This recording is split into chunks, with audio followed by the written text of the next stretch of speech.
Okay. Let us look at what psalm are we on? 60, 52. We're going to look at Psalms 52.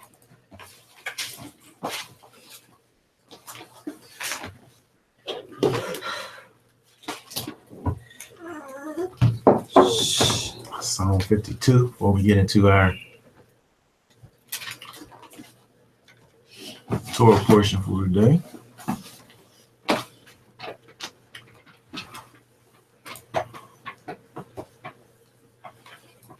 Let's see here. Psalm 52.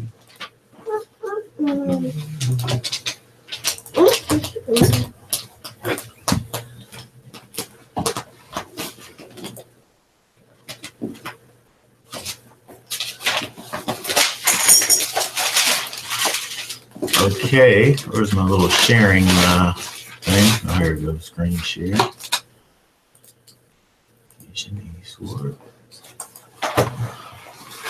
Okay, short little psalm, 9 verses. We'll read Psalm 52.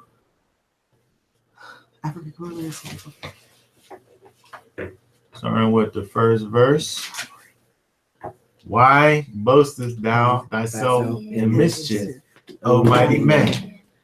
The goodness of El endures continually. Thy tongue devises mischiefs like a sharp razor, working deceitfully. Thou lovest evil more than good, and lying rather than speaking righteousness. Selah. Thou lovest all devouring words, O thou deceitful tongue. God Elohim shall likewise destroy thee forever. He shall take thee away and pluck thee out of thy dwelling place and root thee out of the land of the living. Selah. The righteous shall all see and fear and shall laugh. Lo, this is the man that made not Elohim his strength, but trusted in the abundance of his riches and strengthened himself in his wickedness. But I am like a green olive tree in the house of Elohim. I trust in the mercy of Elohim forever and ever. I will praise thee forever because thou hast done it. And I will wait on thy name, for it is good for thy sakes. Amen. Hallelujah. Okay.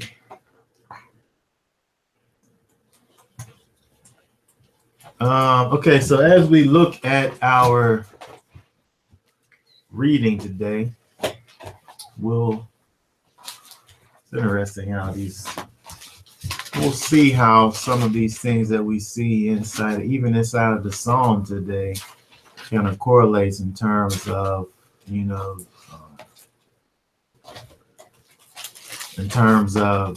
man, when we seek to do evil, Yahweh is not going to deal with us. But when we seek righteousness, he's there for us, and he strengthens us, and he adds to us in every way. So what I'm going to do is Shalom. We're going to look at Exodus 15, 22 through 16, 24.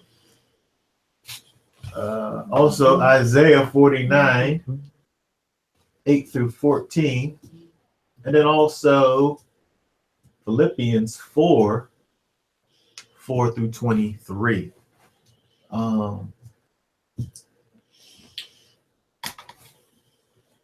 Couple of things we want to look at and talk about within the Torah portion, as well as, going through all of the readings here. We'll talk about the bitter waters, that Israel came across. Because that's where we are in the journey in terms of the Exodus, the bitter waters. We'll talk about bitterness, and sweet bread in parentheses. As we are continuing through the Omer count, continuing through looking at spiritual refinement in this time as we move towards Shavuot. We'll look and see at different things that we saw within ancient Israel as they were in the wilderness, as they were even on the way to Mount Sinai, the things that they were dealing with, and the things that we can look at to see, what we need to be doing in terms of our conduct and things that we need to be turning away from. Looking at what ancient Israel did and what they didn't turn away from. So we want to be able to learn from the mistakes of the people, yes, and be able to grow from it. So we want to start by reading Exodus 15:22. And we might as well just read that whole portion all the way up to 16:24, and then we'll go ahead and talk about the different things that we see inside of the portion. Hopefully we can hopefully as we go through, people have their little comments or questions that they might have, additions to the situation, and we'll go from there. So somebody could read Exodus 15:22 through 16:24. All right. So Moses brought Israel from the Red Sea, and they went out into the wilderness of Shur. And they went 3 days in the wilderness and found no water. And when they came to Marah, they could not drink of the waters of Marah, for they were bitter. Therefore the name of it was called Marah. And the people murmured against Moses, saying, "What shall we drink?" And he cried unto Yahweh. And Yahweh showed him a tree, which when he had cast into the waters were made sweet. There he made for them a statute and an ordinance, and there he proved them, and said, "If thou wilt diligently hearken to the voice of Yahweh thy Elohim, and wilt do that which is right in his sight, and wilt give ear to his commandments, and keep all his statutes, I will put none of these diseases upon thee, which I have brought upon the Egyptians, for I am Yahweh that healeth thee." And they came to Elim, where were 12 wells of water, and 70 palm trees, and they encamped there by the waters. And they took their journey from Elim, and all the congregation of the children of Israel came unto the wilderness of Sin, which is between Elim and Sinai. On the 15th day of the 2nd month, after their departing out of the land of Egypt, and the whole congregation of the children of Israel murmured against Moses and Aaron in the wilderness. And the children of Israel said unto them, "Would to Elohim we had died by the hand of Yahweh in the land of Egypt, when we sat by the flesh pots, and we did eat bread to the full. For ye have brought us forth into the wilderness to kill this whole assembly with hunger. Then said Yahweh unto Moses, Behold, I will rain bread from heaven for you, and the people shall go out and gather a certain rate every day, that I may prove them whether they will walk in my law or no. And it shall come to pass that on the 6th day they shall prepare that which they bring in, and it shall be twice as much as they gather daily. And Moses and Aaron said unto the children of Israel, At even, then ye shall know that Yahweh hath brought you out from the land of Egypt. And in the morning, then ye shall see the glory of Yahweh, for that he heareth your murmurings against Yahweh. And what are we, that ye murmur against us? And Moses said, This shall be when Yahweh shall give you in the evening flesh to eat, and in the morning bread to the full. For that Yahweh heareth your murmurings, which ye murmur against him. And what are we? Did I just read that? It sounded like it. No, yeah, you read it right. Okay. Your murmurings are not against us, but against Yahweh. And Moses spoke unto Aaron, saying to all the congregation of the children of Israel, Come near before Yahweh, for he hath heard your murmurings. And it came to pass, as Aaron spoke against the whole congregation of the children of Israel, that they looked toward the wilderness. And behold, the glory of Yahweh appeared in the cloud. And Yahweh spoke unto Moses, saying, I have heard the murmurings of the children of Israel. Speak unto them, saying, At even ye shall eat flesh, and in the morning ye shall be filled with bread, and ye shall know that I am Yahweh your Elohim. And it came to pass that at evening the clouds came up and covered the camp, and in the morning the dew lay round about the host. And when the dew that lay was gone up, behold, upon the face of the wilderness there lay a small round thing, as small as the hoar frost on the ground. And when the children of Israel saw it, they said one to another, It is manna, for they wist not what it was. And Moses said unto them, This is the bread which Yahweh hath given you to eat. This is the thing which Yahweh hath commanded. Gather of it every man according to his eating, an omer for every man, according to the number of your persons. Take ye every man for them which are in his tents. And the children of Israel did so, and gathered some more, some less. And when they did meet it with an omer, he gathered much. He that gathered much had nothing over, and he that gathered little had no lack. They gathered every man according to his eating.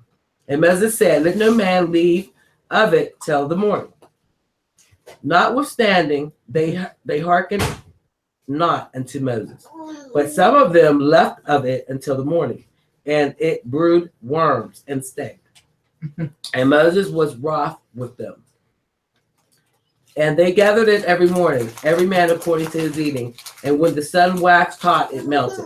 And it came to pass that on the 6th day they gathered twice as much bread, 2 omers for one man. And all of the rulers of the congregation came and told Moses. And he said unto them, This is that which Yahweh hath said. Tomorrow is the rest of the holy Sabbath unto Yahweh. Bake that which ye will bake today, and seeth that ye will seeth, and that which seetheth, boils, which remaineth over, lay up for you to keep until the morning.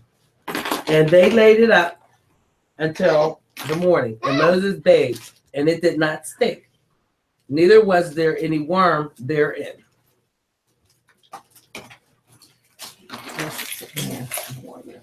Okay. Worms. Okay, so very good. Go back and look at some of this stuff.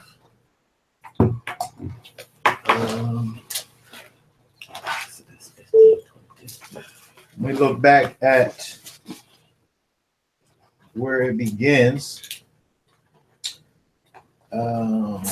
Moses brought Israel from the Red Sea. They began to continue on with their journey in the wilderness. At this point, it says,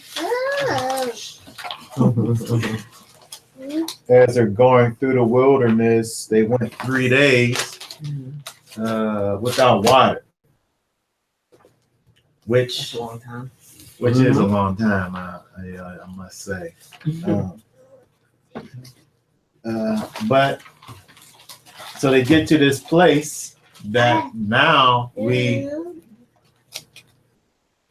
can't really say that the place was already called Marah. They called it that based on their experience there.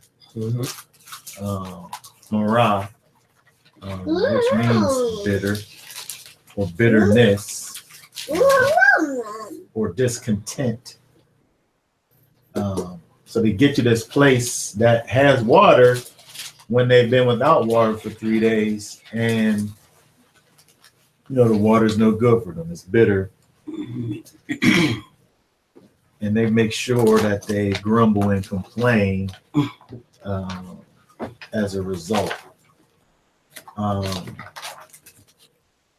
So, when we look at this, it's kind of,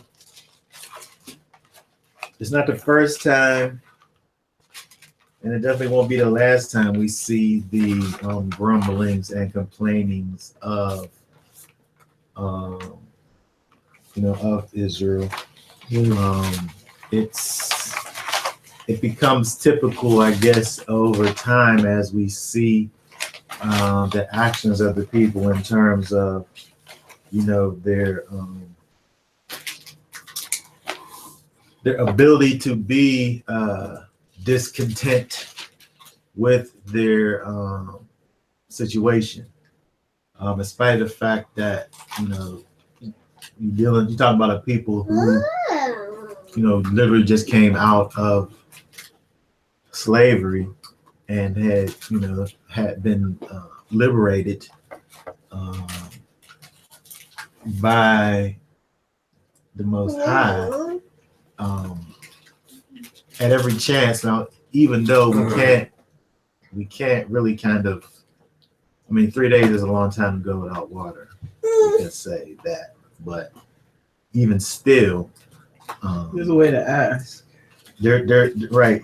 So it's a difference between being kind of, dissatisfied with the situation and how it is that you express that dissatisfaction with the situation. So when you look at this here word that's translated as what's it say here? Does it say murmured in the King James? Murmured. Some translations say grumbled. It's grumbled. But the word means, let's see, lean.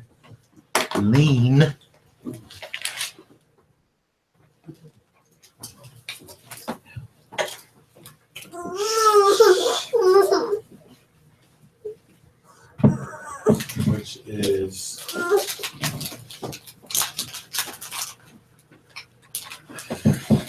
let's see. So it to stay permanently.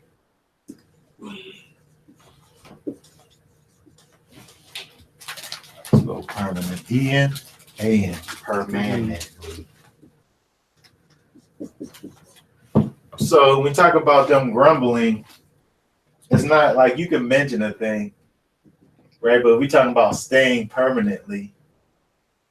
It's kind of like how kids are in terms of, can I have some snack? Huh? Huh? Can I have it? Huh? Yeah, it's like a continuous kind of a thing. So with this thing that they're translated as grumbling, there's kind of this permanence that's involved.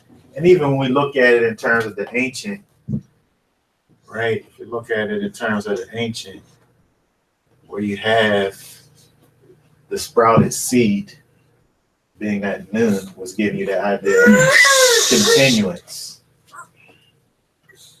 And isn't it more so also a complaining?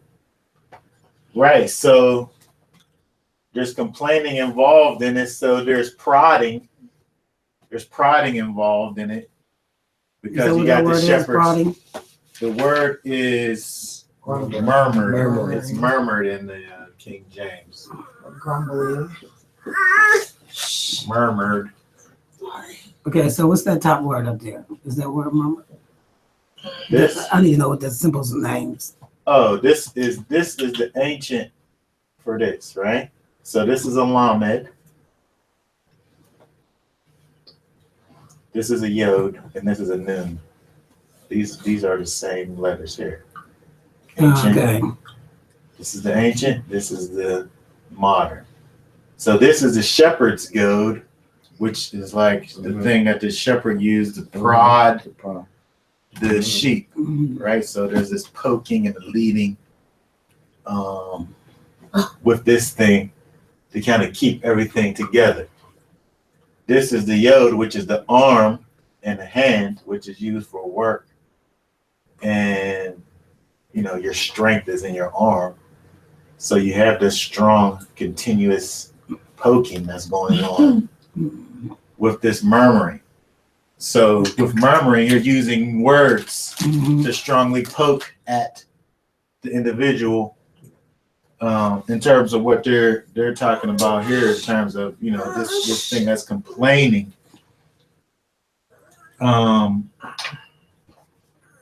There is, in terms of this Strong's definition, is giving you the idea of obstinance. Obstinance. Yeah. Obstinance.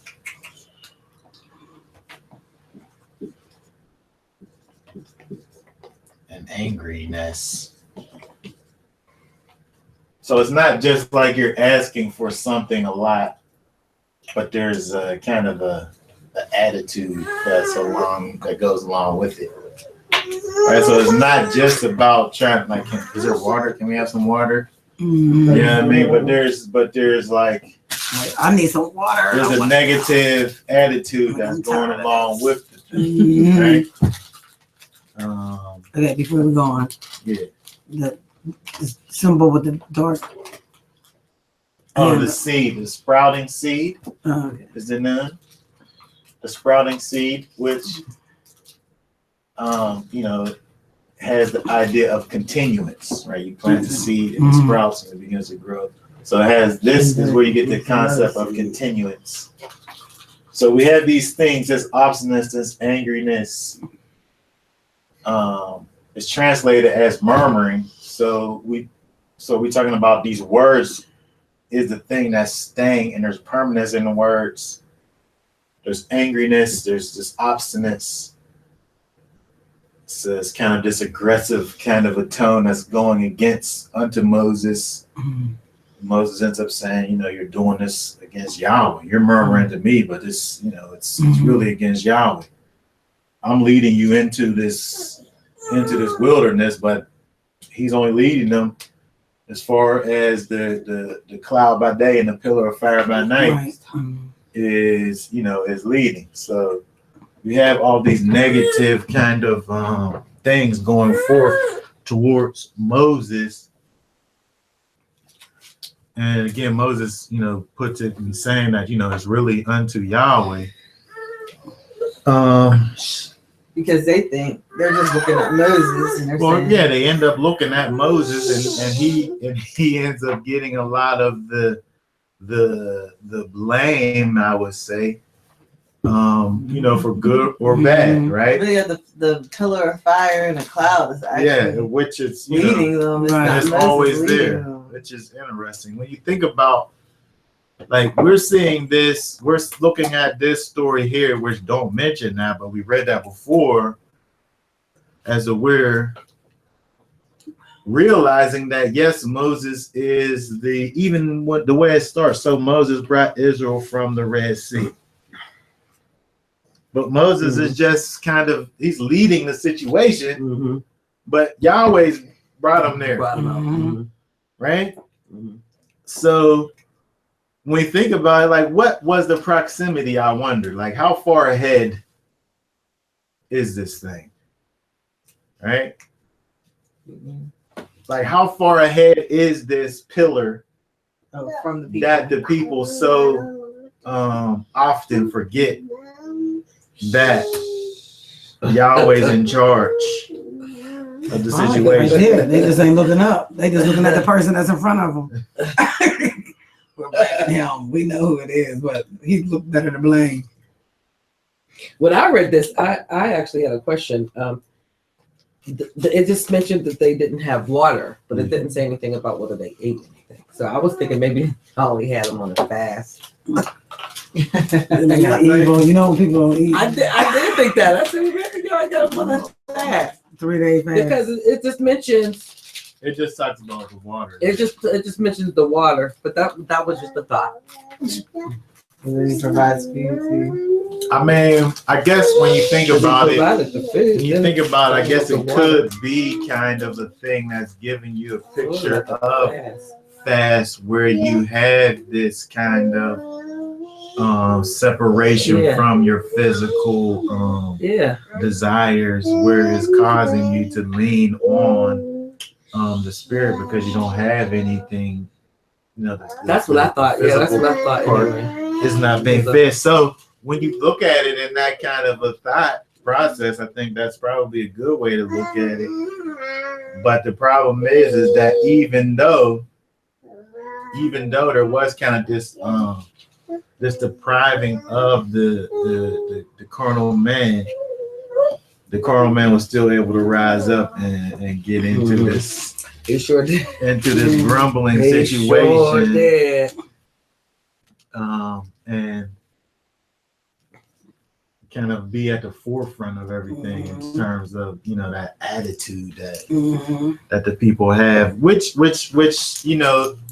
it helps us to see how really strong that carnal mind is. Oh yeah. Even in that place where for 3 days depriving that thing where have the oh man Yahweh's presence right in front of us, right? But instead of leaning on that presence that's right there in front of you, you still find a way to build your own kind of ego self up and put your needs and wants above what what the Most High is trying to do, right? So it's as if we see a kind of a picture of what not to do based on what we see here with what Israel does. We can see how it could have went. Hindsight, we can see how it could have went, and how we're able to make it go now. On this side of Yeshua, seeing how we don't have that pillar of that pillar of smoke and fire on the outside of us leading us. We have this actual presence on the inside, where it's more so like there is something for them to look to, but it doesn't add that strength to you. It's not building you up internally. It's just something that you could look to. So even though we could say, well, the presence was right there, why couldn't they just trust in it, right? The idea is still there that it's still dealing with the external force, where it's not changing the people, right? So even though Yahweh was just right there and they saw the pillar, no matter how close or far it was, it was still this external force that wasn't changing them internally. So they had to, right? They couldn't do nothing else but grumble, right? right? Because there's nothing that they could have done. They did exactly what they were supposed to do. And that's like us now. We have the presence in us. Well, Yeah, It's hard sometimes and temptation. Yeah, right. With the help. Now, see, that's where that problem comes in. Like, we could look at them and see what they're doing apart from the spirit of Yahweh doing on the inside. And we say, well, they did this. He was right there. They did it anyway. And then even excuse them, even because of the fact that it was this external thing. But what do you say? Right. What do you say when the spirit of Yahweh actually dwells inside? When he actually is supposed to have changed your heart, but now you behaving like a person who didn't ever have his heart changed, right? Right. And I was praying about that on my way here. I'm like, Lord, please pray about my procrastination.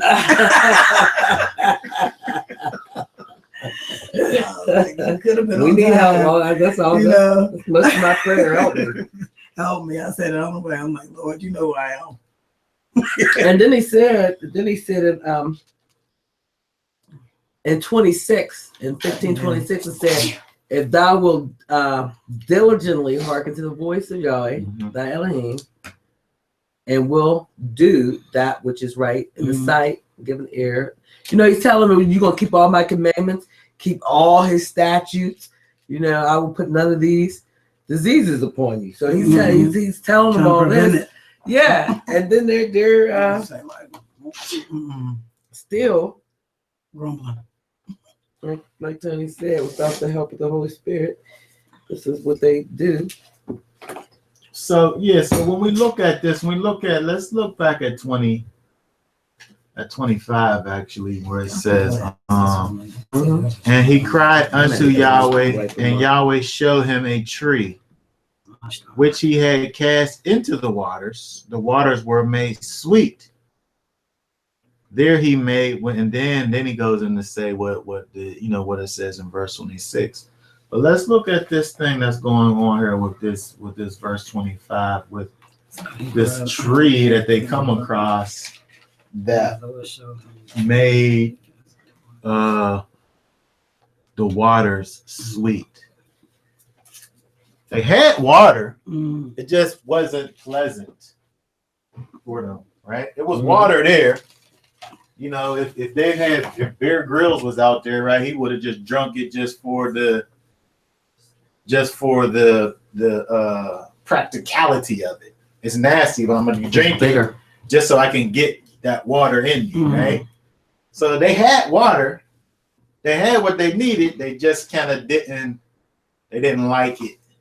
Right, it wasn't pleasant to their palate. Right, so they come across this tree, which is eights. So that's that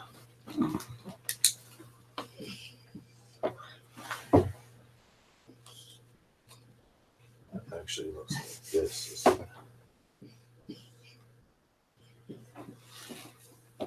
It's eights. Sadi and the Ain.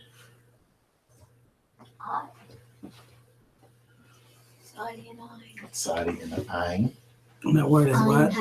This is what is translated as tree. It would be eights. It's translated as tree. So they found a tree. Moses found a tree. The nine right there. Those two symbols. This is an Ain. And this is a Sadi. Well, it's a final Sadi. A regular Sadi looks like that. But when it's at the end, it has this elongated thing. But this is an Ain and a Sadi. And this is the word is eights. Tree. And it's translated as tree. So Moses found this tree. Yahweh showed him this tree, this eights.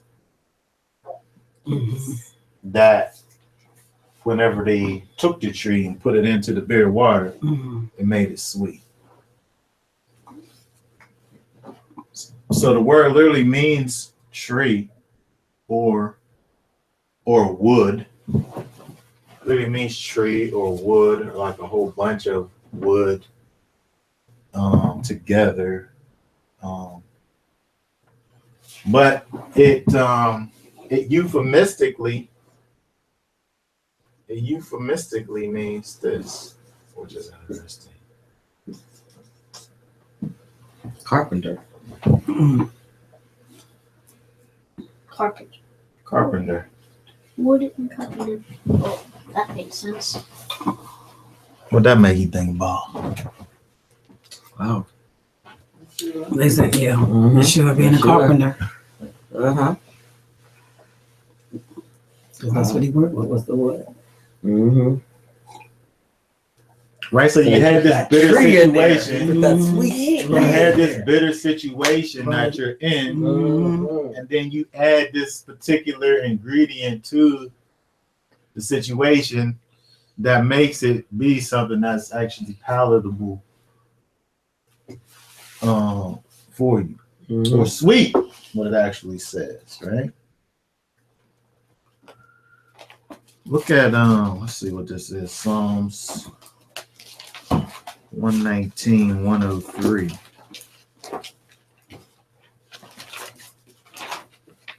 Which says, let's see, Psalm 119, 103. How sweet are thy words unto my taste, yea, sweeter than honey to my mouth.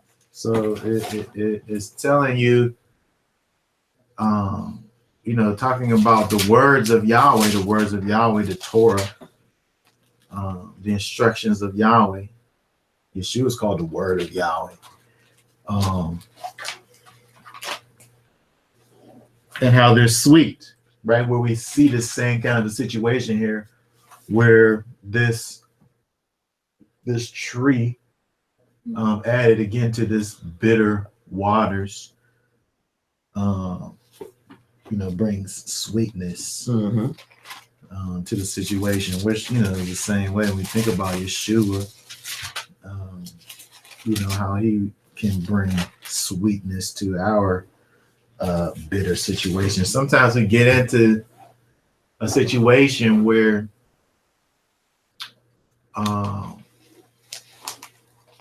Yahweh, through Yeshua, may not change your situation early, but your ability to deal in the situation, right? Where it's kind of what we see here with you could think about that in terms of this here is where, you have this water that's, that's kind of undrinkable, and then you just add this tree to it, where it, makes it possible for you to ingest it, and when we think about what Yahweh's word does for us, what his presence in our situation does for us, sometimes, he will change the situation, right? But sometimes he don't change the situation. He just give you the power, strength, and ability to actually deal in your situation, right? I was just thinking about how sometimes people can say things and it can, the word, they might have a word from Yahweh, but the way it's presented might not be palatable. Oh, yeah. Because it might not be presented in the right spirit or the right way. People can't receive it. But if you present it in a different way, then, you know what I mean? It's something that could be received. Well, Yeah. I guess I could go along with that to a degree, but I'm not necessarily a proponent Well, I'm of a proponent. sugarcoating. I'm a proponent of sugarcoating. I'm not a proponent of sugarcoating, because at the end of the day, when you sugarcoat, Oh, that's what you were saying. Yeah, I thought she was. I was. Sometimes people need things to be sugarcoated. when you sugarcoating, it's really a lie. Well, I don't Right? think it's really a lie when you sugarcoat. I thought she meant the person. What you always telling the person to do, they might not want to do, but they got to. Yeah. No, I That's mean, what I thought I you have said. specific examples. I don't really want to get into it, but I mean, you know what I mean. Like if I tell a young person about some activity or something that they're doing, if I say it to them in a way that they can't receive. I like I said, But if I say it to them from a Say place, to them how Yahweh told you. Well, that's you know what what I mean. Like it can be difficult to I present a think message to someone. I think that there has to be wisdom involved. Yeah, that's what I'm saying. At the end, like at some point, a person needs to be able to look at the things that they're doing in an honest way. Right. And But it can't be like you're a no. At some point, well, maybe. it got to be. At some point, it I don't know got what to it be. is. You're a sinner. Like at first, I might have to just kind of lead you along softly and so on and so forth. Yeah. But at the end of the day, at some point, you got to get to the root of all of this and deal with things in an honest way. Because when you're dealing with things that are sugarcoating, you're not really dealing with it honestly. Like you're telling me this thing and just in a way that I can understand right now to get me to a place where when I get to the place, I'll be able to look back and say, well, that was some And I want to say foolishness. something to that too, because since people speak on the church, because that's what the churches do. Yeah. They sugarcoat stuff to where they're not actually giving them the truth. Yeah. So they give them what they really want to hear. It's not as bad as you think. Exactly, it is, right? exactly. And so they go out there and do what they still want to do because you didn't tell them. Well, they said it was all like this. I could just do it a little bit, but just wet my foot. But just don't put your whole foot in there. Right. Kick it about. Exactly. If we're talking about this tree that euphemistically is carpenter, and we can look at the carpenter, of course, giving us a picture of Yeshua. Mm-hmm. We're added to a situation. He's making that situation something that's palatable for you. It don't matter what that word is necessary. If it's the word and it's the word being added to the situation and it makes it sweet. When we just looked at this, the psalmist just talked about the Yahweh's word being sweet. Sometimes it ain't sweet. The literal words that it's saying, the literal words that it's saying. But when our character is changed into the character of Yahweh, right? No matter what it is, it makes it sweet because you are doing that which is pleasant unto Yahweh. What was the other one? 141:6. What? 141. Psalm 141:6. When their judges are overthrown in stony places, they shall hear my words, and they are sweet. Mm-hmm. So that's even talking about the judgment, right? Sometimes you hear judgment, it don't really sound. Judgment don't sound good. It don't sound sweet, right? Especially to somebody, the person who's being judged.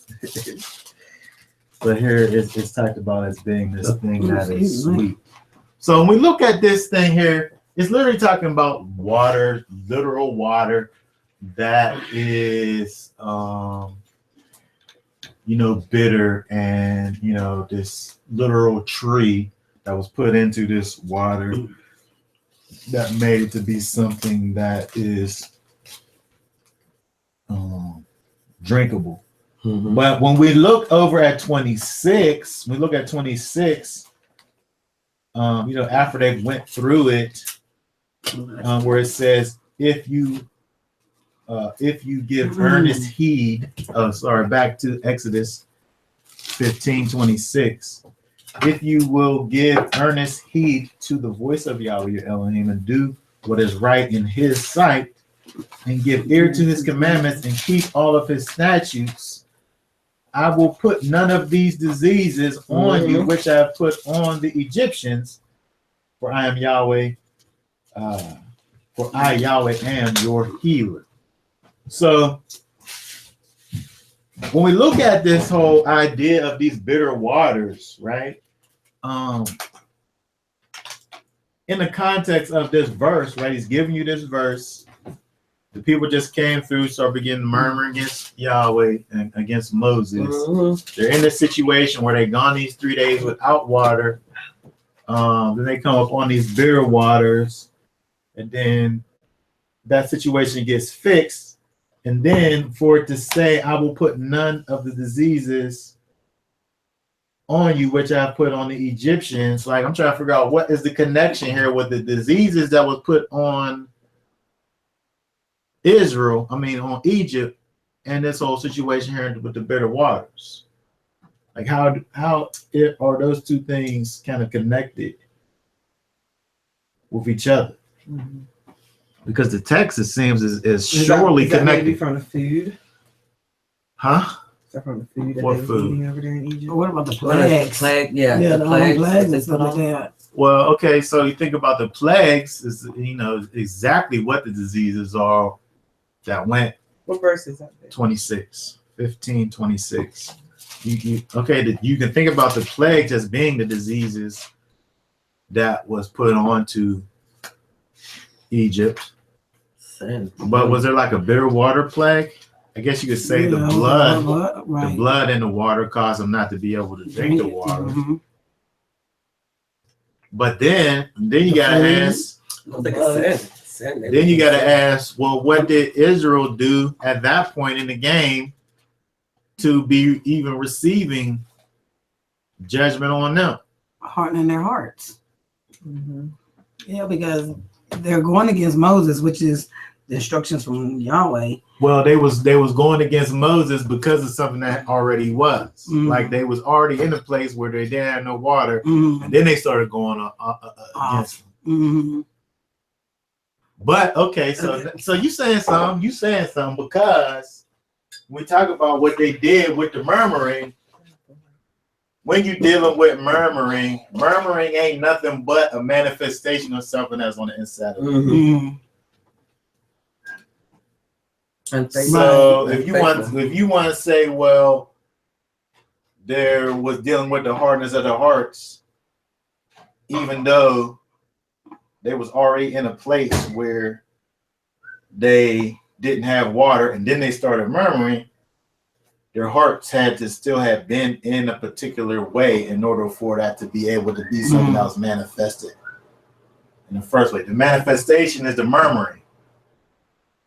But out of the mouth, but there had to have speaks the heart, or what's in the heart, or whatever. Yeah, the out of the abundance of the heart does the mouth speak. Yeah. So when you got to this murmuring part, there must have been some bitterness inside of the individual in the first place to even get you to this place. Mm-hmm.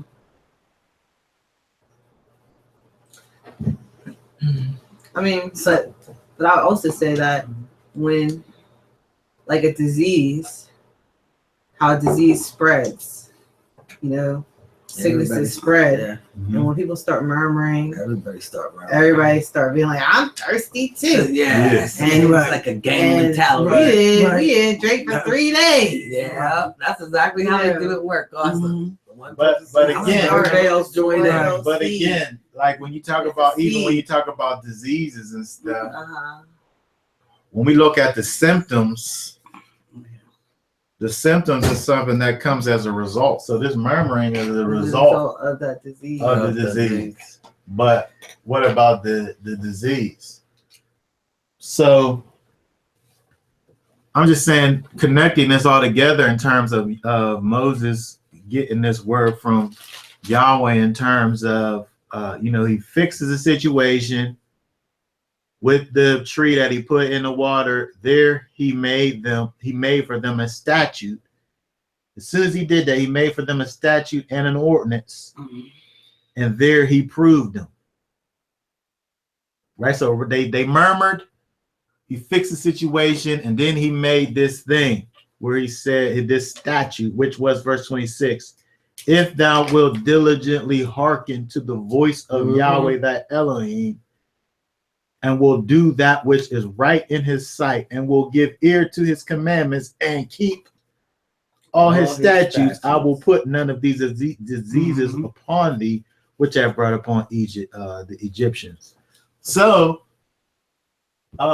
it kind of gives room for the idea that this murmuring that they was doing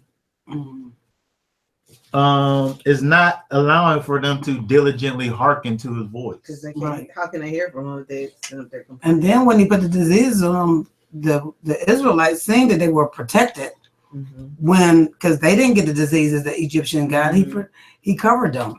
They didn't get the boils. Yeah, so they seen what would happen to them. Yeah, well, they should have seen it. that. Yeah, when Yahweh told them that. So So when we talk about these diseases of the Egyptians, we think about the plagues. We think about the plagues.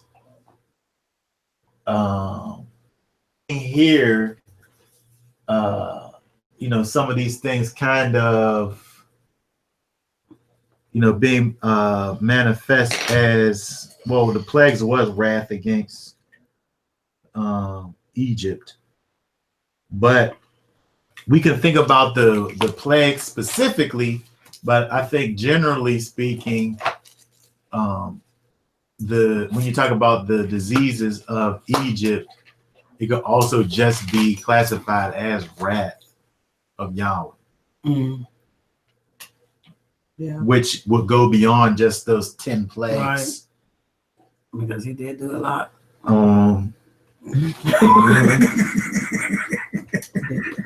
There are some verses I wanted to look at in terms of thinking about the plagues of Egypt. Look at Deuteronomy 29. Deuteronomy 29, 18 and 19. Right, exactly. Deuteronomy 29. Oh, wait. Deuteronomy 29, 18 and 19 says, lest there be, here, let me just read 16. You need to listen. For you know how we have dwelt in the land of Egypt, and how we came through the nations which you passed by. 17. And you have seen their abominations and their idols, wood and stone, silver and gold, which were among them. Verse 18. Lest there should be among you man or woman or family or tribe whose heart turns away this day from Yahweh our Elohim to go and serve the gods of these nations, lest there should be among you a root that bears gall and wormwood. And it came to pass when he hears the words of this curse, that he bless himself in his heart, saying, I shall have peace, though I walk in the imagination of my heart, to add drunkenness to thirst.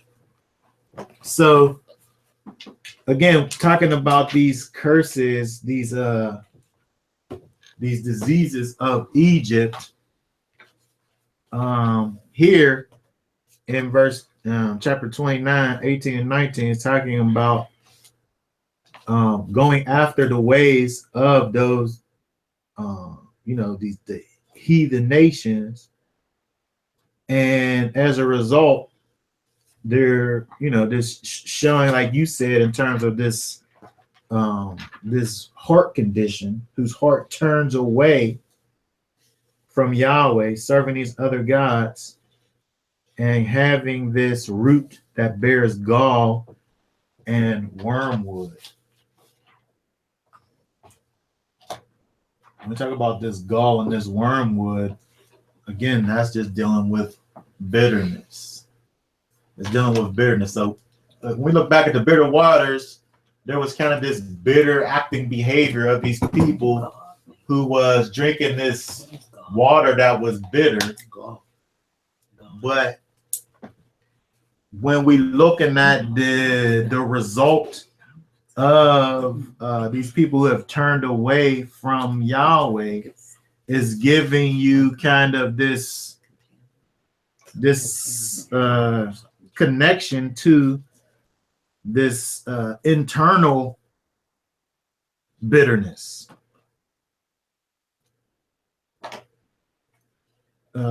Specifically the gall and the wormwood.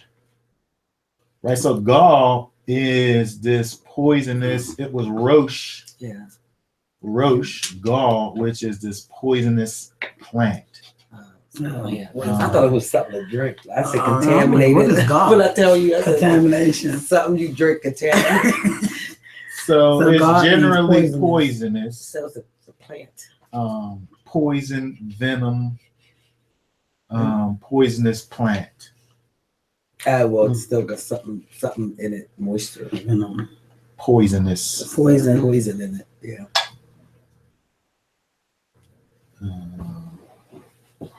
Gall. It actually looks like head. Looks like a head. Roche. I don't know, Roche. Huh? I thought that would mean head. Yeah, it literally says it is that. I guess it's a kind of a Or beginning or whatever. no. I'm saying it's a derivative of the same word that means head because this plant, has this conspicuous head. It has this kind of like poppy, like a poppy plant. I don't know what a poppy plant looks like. Well, it has this huge head on it, That's scary. So. and then that's where they get opium. That's where they get opium. You get poppy seeds from there too, right? Oh, poppy seeds come from the poppy plant, but also opium comes from there too, right? I didn't know. So gall here is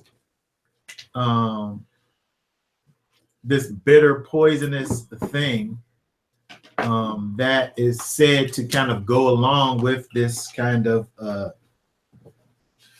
wayward heart condition. This internal bitterness, right? Internal bitterness that we saw manifest as murmuring. But it's going beyond that here as to just totally going after other gods and serving other gods, along with their nations. And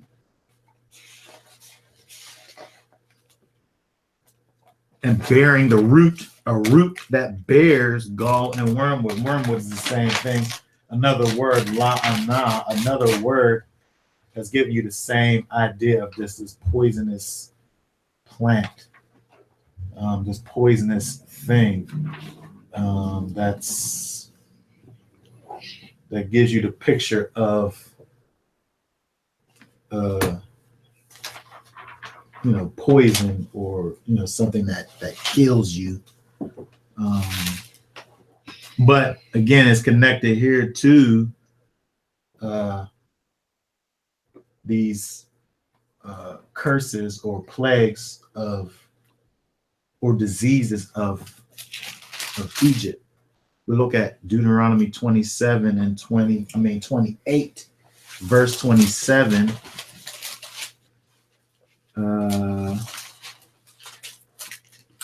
27.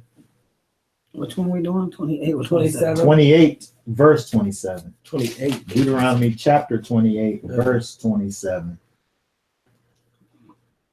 Says Yahweh will smite thee with the botch of Egypt again. Massive boils. Or and with the emerods and with the scab and with the itch thereof thou canst not be healed. So here's giving you where I guess boils was a thing that was connected with the diseases of Egypt. But here in Deuteronomy 28, we're talking about the curses that all come about because of you going astray from Yahweh's commandments in the first place. Scab and itch. So we see here is within the curses that it will be upon Israel as a result of the disobedience from Yahweh's words, which when we look back at Exodus 15 with the with the thing with the bitter waters and the cure of it. And then after he gives the cure, he gives this statute which deals with, if you diligently seek me, this won't happen to you. Right? So again, when we're talking about this whole bitterness, if we talk about bitterness, we're talking about, we've seen it being connected with gall and wormwood, which is this poisonous thing. When you think about something that's poisonous, and then it also gives you the idea of it being this something that's rooted down in. So it's kind of like this internal kind of poisonous thing that's internal that manifests itself. Right. So at the end of the day, when you look at things like, if you look like in general at disobedience, right? It's something that is a manifestation of this internal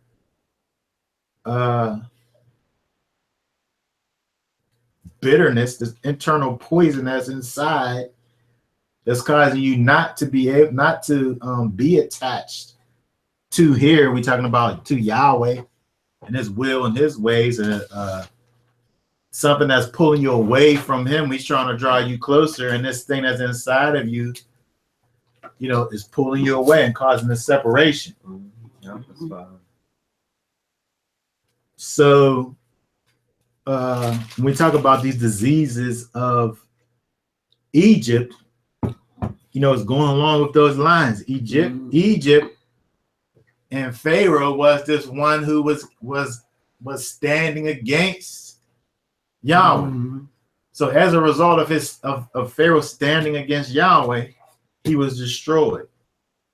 Right? So when we talk about these things in terms of this internal bitterness, especially towards Yahweh, it's that same thing as to where it ends up being a poison inside of you that's pulling you away from the one who made you and has your best interest at hand. But when we're not able to follow that leading and that guiding that he provides, we end up with these diseases of Egypt upon us, this bitterness.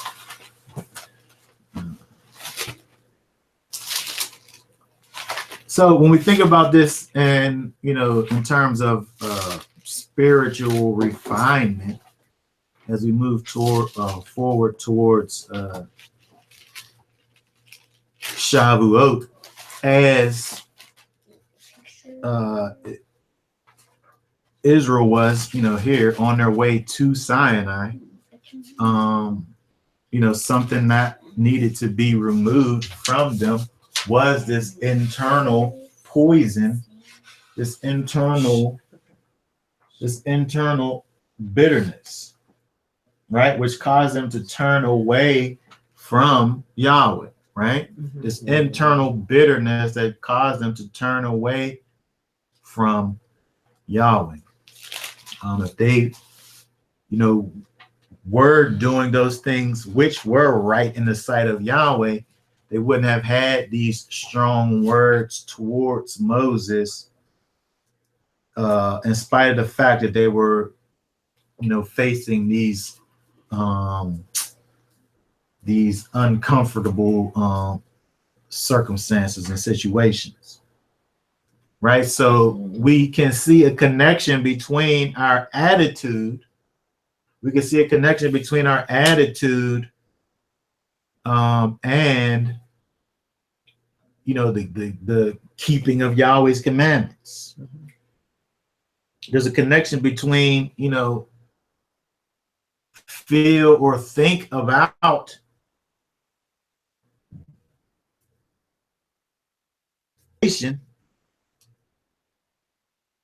beyond just doing a thing, right? We're just talking about just feeling a certain kind of way, because again, in order to get to murmuring, there has to be this internal thing that happens to even get you to this place in the first place. So we have to be able to even look at how we kind of view things.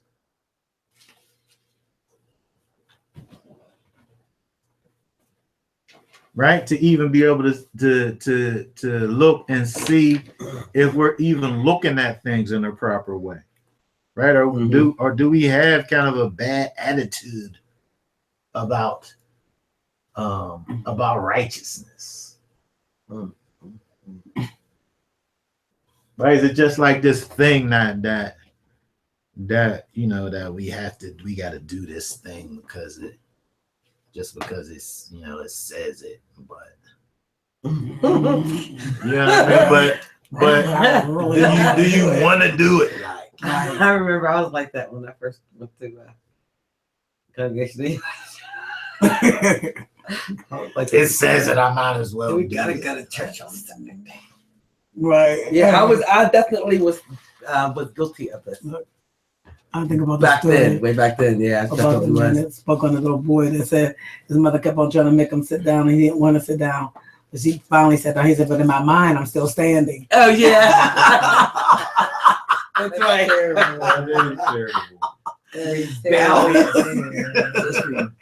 Right.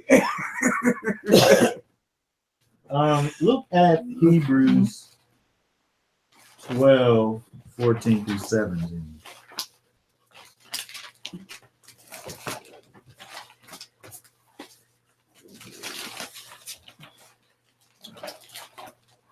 Somebody read Hebrews 12, 14 through 17. Get to Hebrews 12, 14. I'll wait till y'all get there.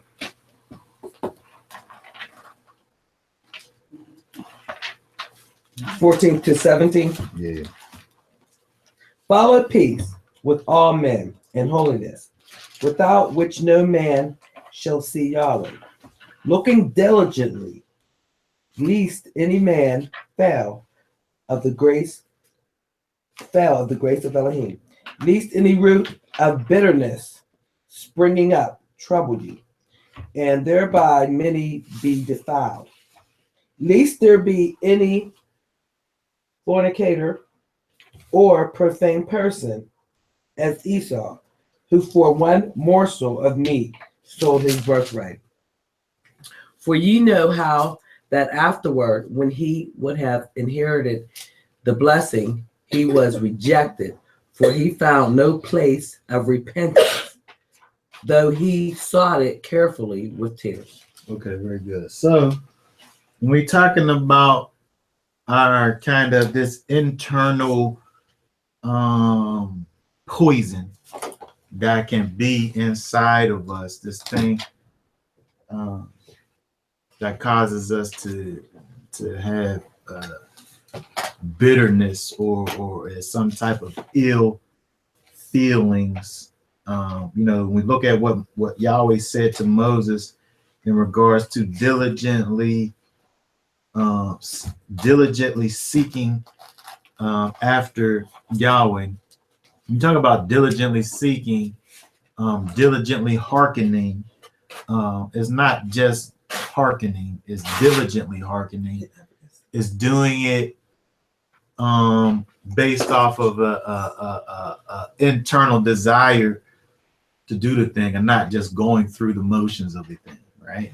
So so again, if you have this internal root of bitterness inside of you, right? This internal poison inside of you, where externally you're doing a thing, right? But internally you have this poison inside of you where your motivations, the motivation is not there, right? So when we look at Hebrews just now, you see where Esau, there was kind of this picture of sadness as a result of what he did. But if he didn't have that kind of internal kind of hatred for the thing that was rightfully his in the first place, he never would have been in that situation, right? Because of the fact that he didn't put any weight on the thing that that was owed to him, because he didn't put any weight on it, he gave it away for nothing, basically. Mm-hmm. And then cried about the consequences that came as a result of it. But he wasn't repentant. Like he didn't feel bad. He did that. Well, Because the city felt in a place of repentance. Well, right, exactly. So this is where we are in terms of the things that we do. If we say that we love Yahweh so much, but yet we are able to so easily give away our spiritual inheritance based on our physical circumstances, like looking at Esau. He was out doing whatever he was doing. He was hungry. He came in. He was famished, right? And so the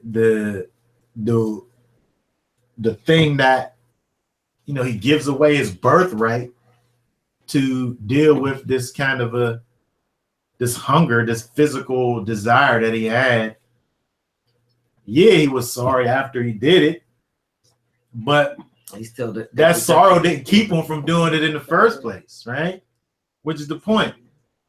Right? You could say, like, say I say that I love my family and my wife. And then I go and commit adultery and then come back and have these terrible consequences as a result of it, whatever those consequences may be. Mm-hmm. And then I'm really sorry after that. Mm-hmm. Well,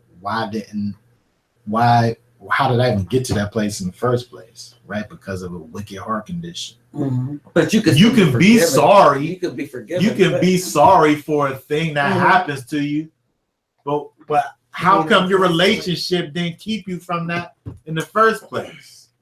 You wasn't diligently hearkening unto Yahweh that whole time. So what are you saying, that he don't get forgiveness? Because it says though he sought diligently with tears. I'm saying that we gotta look Well, he at took us the consequences, but what I'm we saying gotta is look at he found no the behavior result of an internal sickness, right? So if I do a thing, it's just proving that I'm not in the place where I'm saying that I am at. Mm-hmm. From the beginning, like with the example that I'm giving, if I sit up here and go out here and commit adultery and then get consequences as a result of it, I'm sorry that I got to deal with these consequences, right? But it didn't stop me from, so that's going what it's out saying. in the first place. It's just saying he's just sorry for the consequences. He's sorry. He didn't. In fact, he didn't get.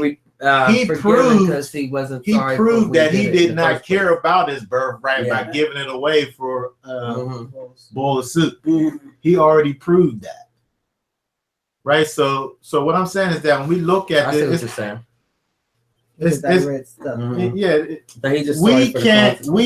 that's what we do. We do the same thing. Oh yeah. You do a thing. Oh yeah. And then now there's consequences as a result of it. Like and then you're sorry that you got to deal with these things that are happening as a result of something like that you did from your mom when you do something. You're so sorry, you're so sorry that I got to sit up here and get beat right now. But you wasn't sorry in the first place because you do the thing that you did in the beginning. Right. That's how you got caught. But all I'm saying is that that's dealing with this internal sickness.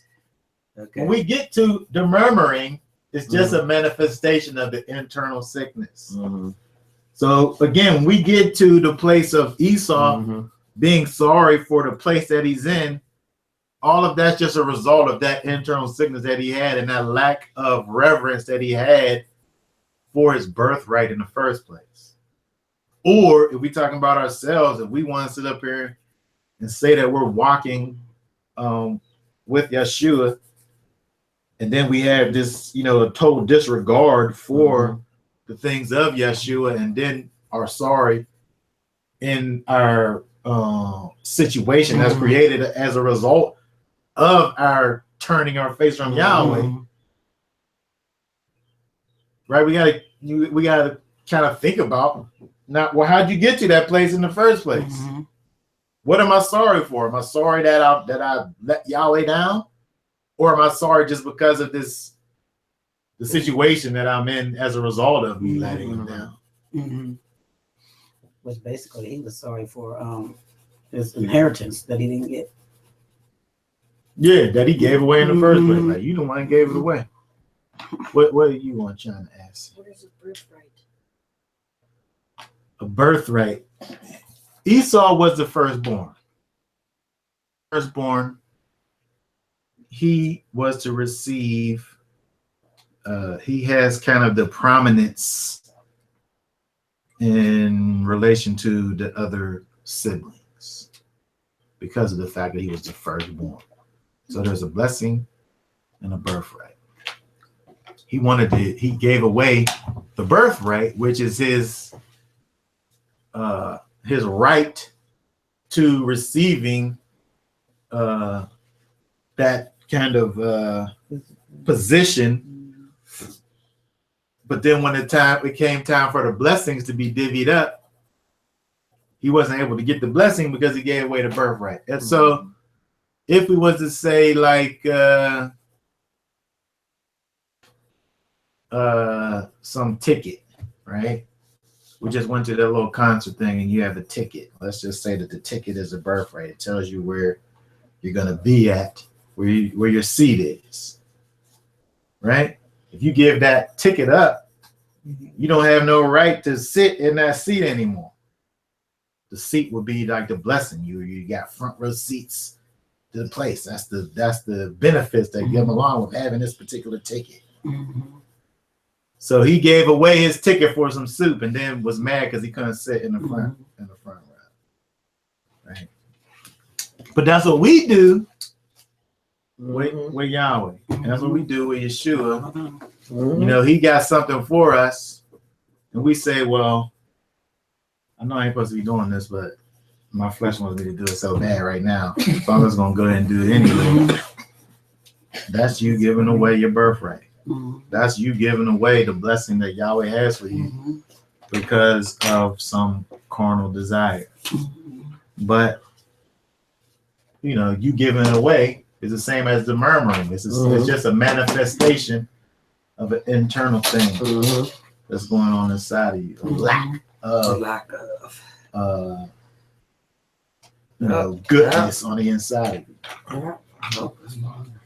And then, you know, over in Hebrews, it talks about it as a root of bitterness. This thing, you know, you don't really understand about plants and roots, so you actually got in some dirt and looked at some things. You see one of them little dandelions out there, and it looks like this little thing that's just not really that serious. But then when you go to pull that thing up out the ground.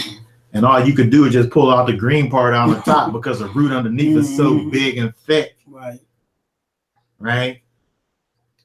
Or the perennials that you try to get rid of. Yeah, You pull that thing up and all you're doing is breaking off the top part. Meanwhile, that root underneath is so big and strong. Right. So in other words, by the time I get to the place of manifestation, the manifestation of the thing is not necessarily connected to the degree at which the root of that bitterness is. Like there's no way to look at any plant on the surface and judge how great that plant is without understanding, you know, what them roots look like underneath. The roots is where all of the strength and everything comes from. The manifestation could be a small little manifestation that's happening, but there's a whole bunch of roots down in the bottom that you don't know nothing about. Keep coming back. Right. And you can get rid of this, or maybe not even be no manifestation. But that don't do nothing. That don't say nothing about the root that's underneath. Like I know a person that's good on the outside. I mean, you would never know the anger that they had on the inside until they start speaking.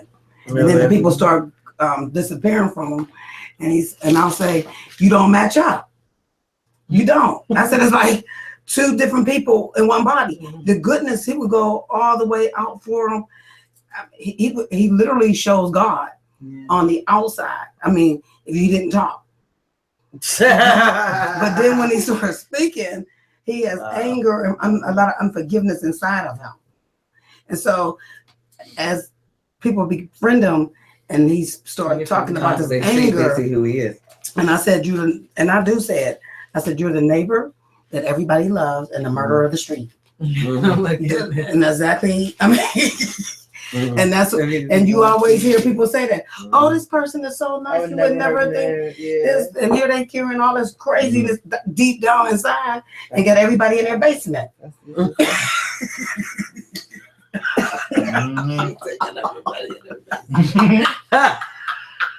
That's what they said about what Jeffrey Dahmer. Everybody He's a nice guy. Had people over for dinner. right. Literally. That's the truth. That's the truth. That's how it is. And like he said, that's the whole story. Right there. The bitterness, the root. Yeah. You got to get down deep inside of there and dig it. You always take that out.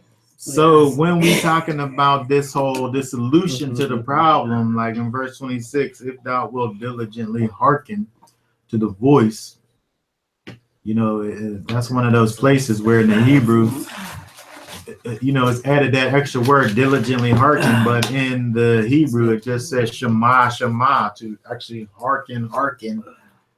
It's giving you that extra word to give you that extra emphasis, where it's not you just doing a thing, but doing the thing to the utmost. It's not you just doing the things that Yahweh is having for you to do, but that motivation, having that internal motivation and doing it to the fullest. The only way you can do it to the fullest is for that internal desire, to be on top.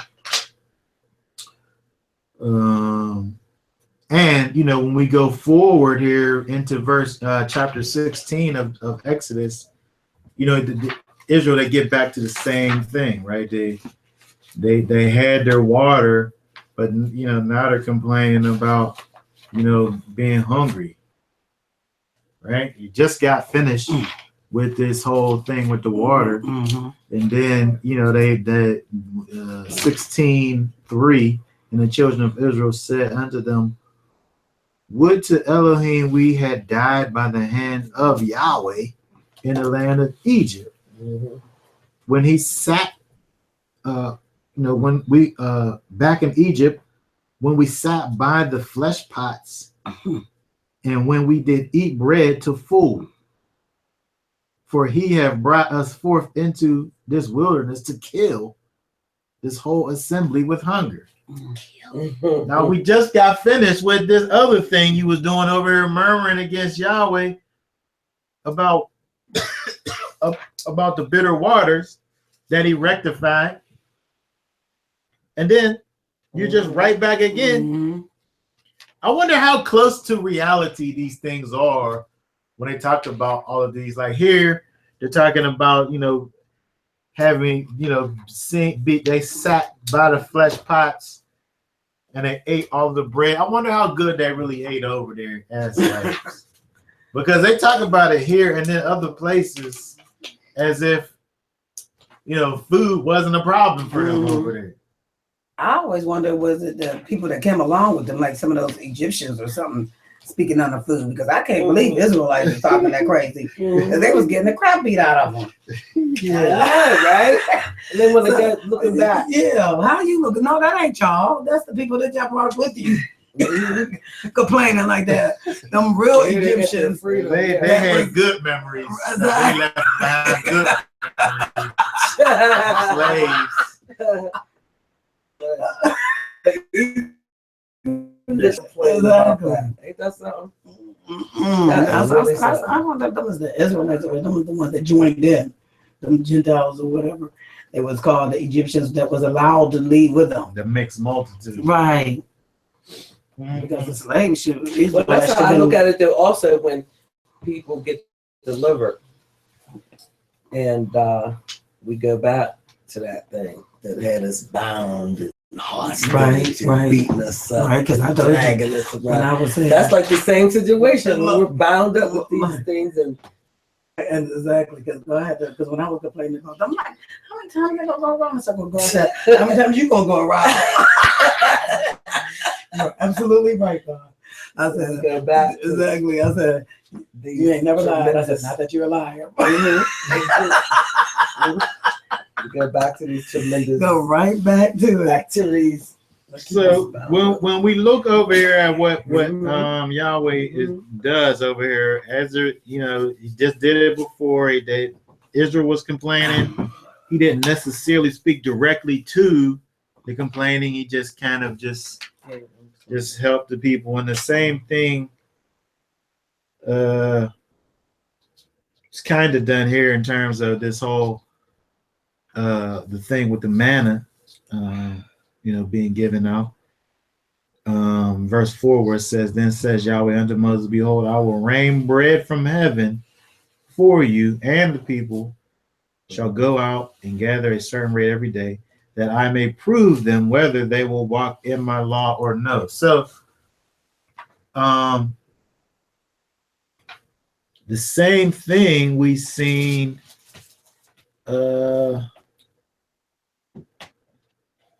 with Yahweh here in terms of seeing if the people will actually change and follow after him and do these things as this kind of a he literally says it, a proving kind of a process. I'm going to give you these things that I'm going to have for you to do to see that you will be obedient unto my words. When we look at this and think about how Yahweh is perceived, he always dealt with us in this way. Here's what I want for you to do. Here's how I will have for you to live and be. By you doing this is going to prove that you are going to actually trust in me and follow in my way. So we see that here with this whole idea of the manna that Yahweh sent forth, this daily portion of manna, which they literally had to get before the hottest part of the day. Right? They had to literally get up and go and get the manna before the day became hot, or else they wouldn't have no manna. It didn't last overnight. They wasn't able to just go out and get all the manna they could get and just chill for an extended period of time until it ran out and then go get more. Right, because it will rot. Which causes me to think about the fact that you can't just get to a place in Yahweh where you're good. Right? No. It's just one day at a time. One day at a time. I can't just sit up here and study for any amount of time and then that gets me a certain period of time, right? It's just day by day. Every day really has to be dedicated unto living for Yahweh. Yesterday don't got nothing to do with today. Right? I could have been the holiest person that there could have been yesterday, but it don't cross over into today, right? And we kind of see a picture of that with this whole manna thing, as to where again the first thing that he said back in 26 about this whole diligence and a total committal to to this whole life. And then now, that's how I want that total committal. So now let's see if there's going to be that. I'm going to give you these instructions and let's see if you can do it. And of course, there were problems, right? And people, well, what's the point? I can just gather up all of this stuff however much I want and, just keep it until tomorrow, right? But those things it said will breed worms, right? So I think that when we look at this, it gives us a good picture of this whole idea of people and feeling as though you have arrived, quote unquote arrived, where this is a continual walk, and it's a continual process that we have to continually be engaged in.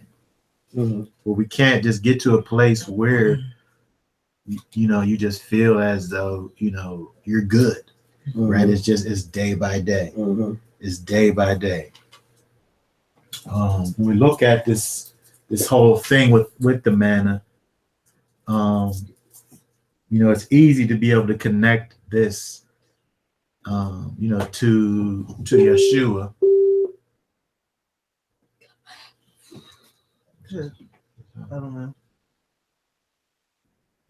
Oh, it's easy to be able to connect the idea of manna being with a picture of Yeshua, because just like when we look at manna, which literally means what is it? It's kind of an age-old discussion as to the essence of Yeshua. What is it? What is he? Like, is he Elohim? Right? Was he 100% man, 100% deity? Like all these questions about who is he? When I was up at the penitentiary, somebody was asking about the throne and how is he the arm? You know what I mean? Is Yeshua sitting in the throne?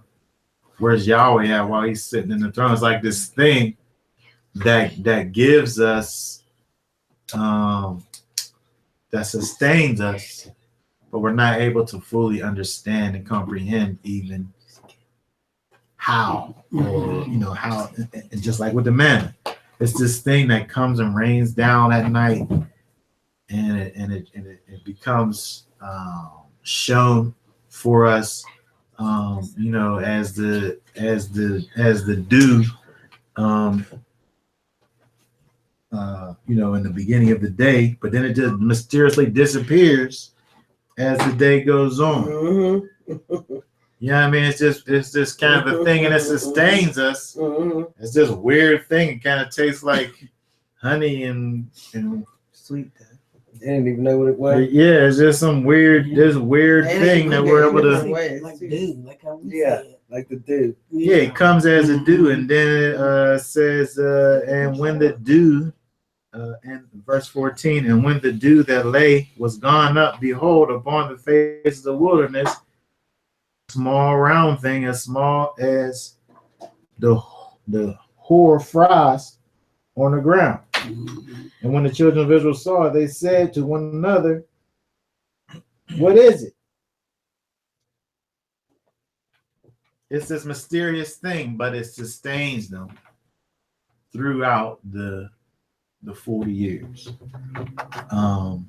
It sustained them throughout the wilderness. I think that's something. So again, when we look at this whole idea of Yeshua, who is the bread of life, right, is this kind of unexplainable situation that Yeshua provides, that sustains us through the wilderness, right? This is the wilderness that we're living in even now. And the way that we are able to do it is from this bread from heaven, who is, of course, Yeshua, which is not totally understandable. You know, it's not a thing that could be perfectly explained in terms of who he is, you know, what he is, where he fits into the whole situation. But we know that he was sent from above. And we know that when we take him in, he sustains us. Just like I would, if I was y'all, see, I mean, you know, I like to quote, if somebody said, what is it? And I would kind of, it's literally called, what is it? Like manna means, what is it? I'd be like, what do you mean, what is it? Right. but it's perfect, though. It's perfect. It's a perfect, parallel for Yeshua, because it's this whole, like, we when we look back at the law and we see how the law gives us a picture of Yeshua, we don't have it's not an exact picture, because you didn't have people dying for the sins of other people. Right? You didn't impossible. Right? Somebody couldn't die and alleviate your sin from you, right? There was a sacrificial system, but it didn't include people. Everyone. So now we have this thing that comes, this situation that is with Yeshua, and we're able to see how the sacrificial system kind of gives us a picture of what Yeshua has done for us, but it's not an exact thing. It's a thing that we still have to look at and say, you know, what is this? So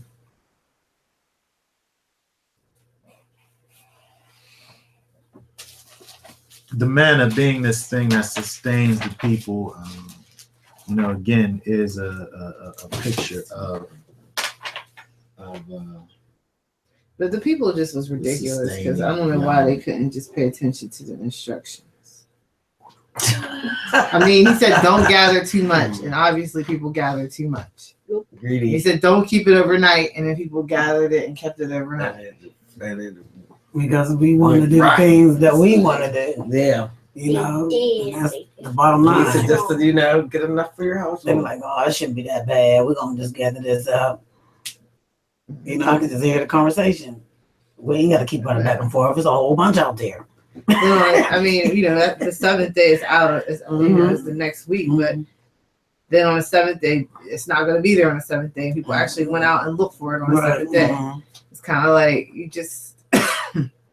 Hard. I just want to Like, be able to do why it. ain't y'all believing y'all when he said? I'd be like, I know, but the thing about it is that it's easy. It's easy for us. Like, It's easy for us to look at them back then and I know we have all do of it. these things. I know. It's so easy and for then us we to can't do see that. us. Because Well, I you can't see even me. do what you're I supposed to can do see me though. right now. You I can't do even do see what me. you're supposed to do even now. Yeah, I Right. do see me. And that's what So I said. What the We hell? gonna say, Y'all.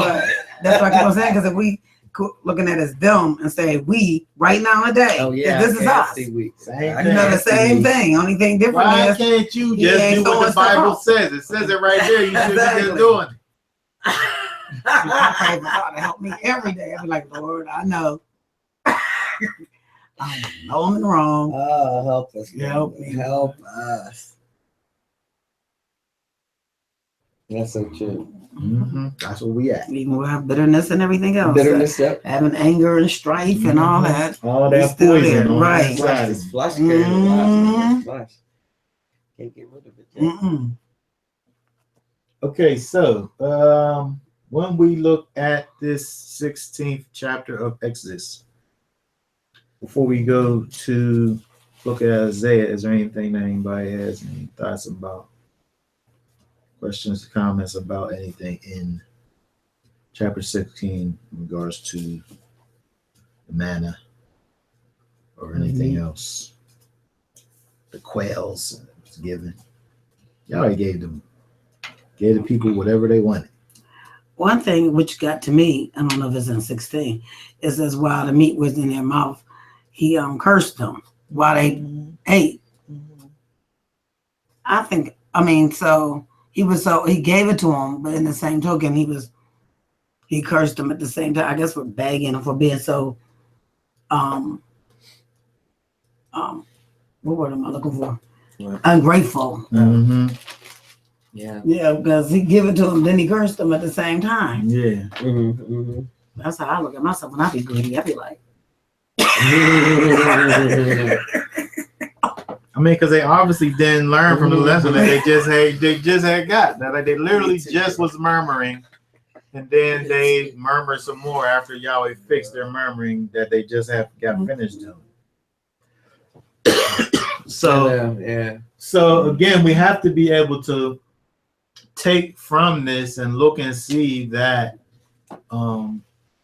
in spite of our situations that we're in, we have to be able to trust in Yahweh and have a heart for his will and his ways, and that has to supersede what our physical condition may be, because he may grant us the desire of our heart, and just like here, it be kind of like a blessing and a curse simultaneously, where you want to sit up here and complain so much, I'm gonna give you what you want, but that's not really what you want. You know what I mean? So that could have all been prevented if they could have just been going about these things in a different way and not having that, that internal bitterness that manifested itself as murmuring towards Yahweh. So again, the answer being this manna, being this sweet bread. So when we think about our situation, we're in a wilderness. We have our different adversities and things that we face. How are we going about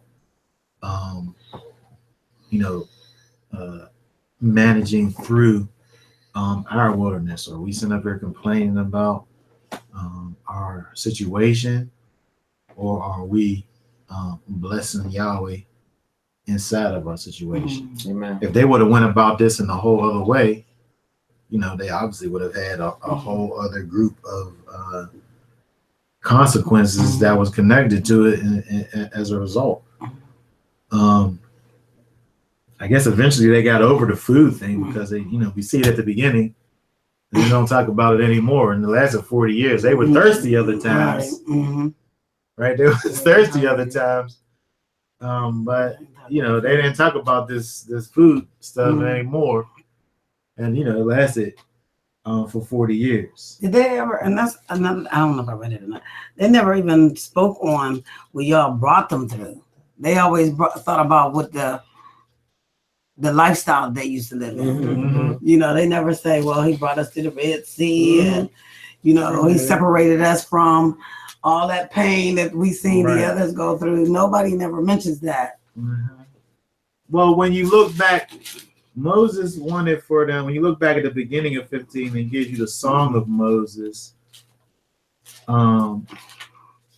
If they really would have kind of rehearsed this thing, and had.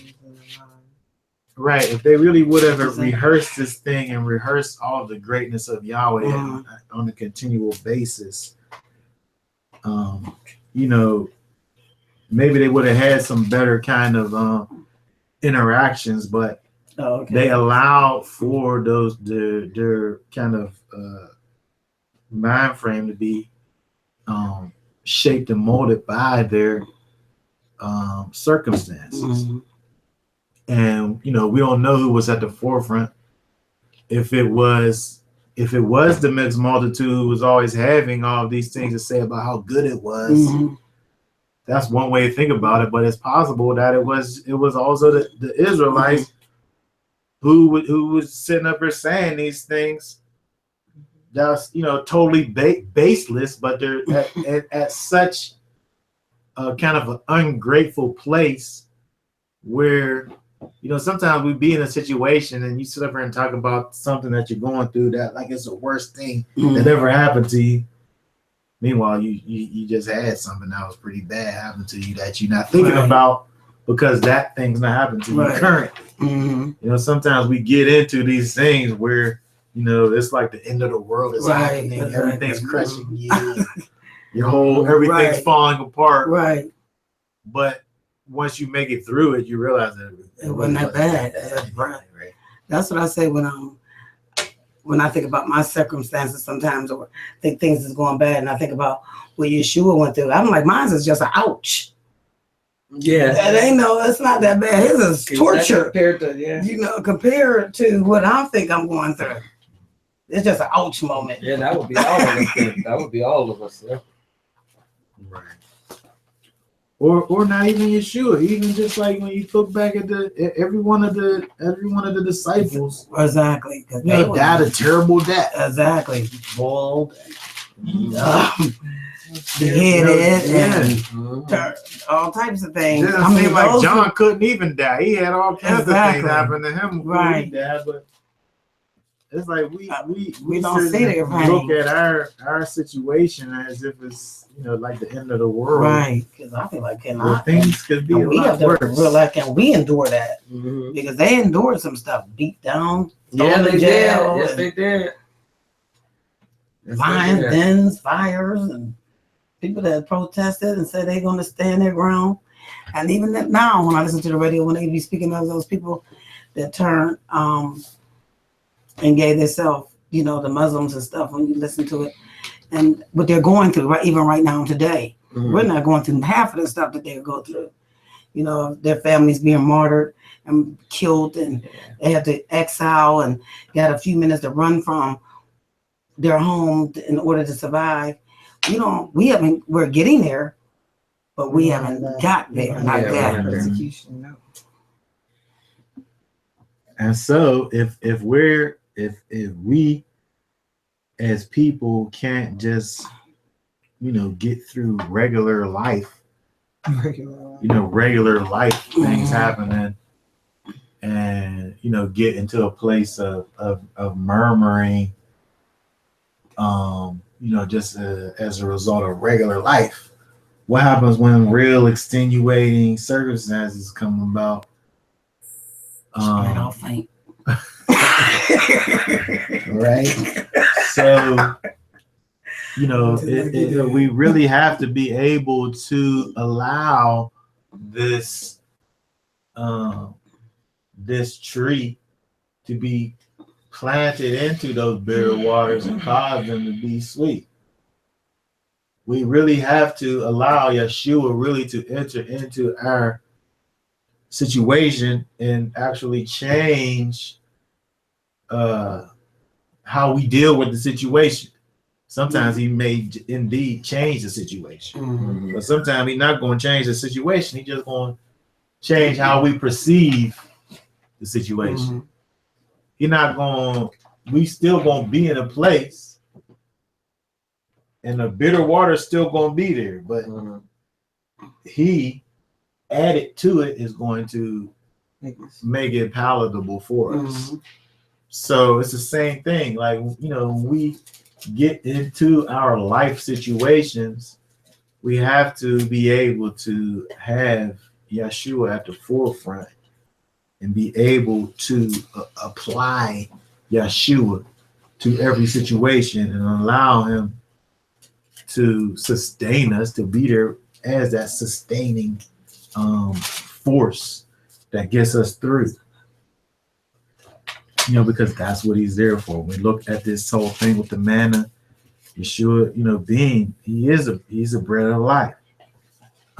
He is this miraculous sustainer that has come for that purpose, right? For the very purpose of sustaining us, right? He alleviates us from our sinful hearts. He changes our hearts and our minds. But not only that, he also gives us that strength to make it through.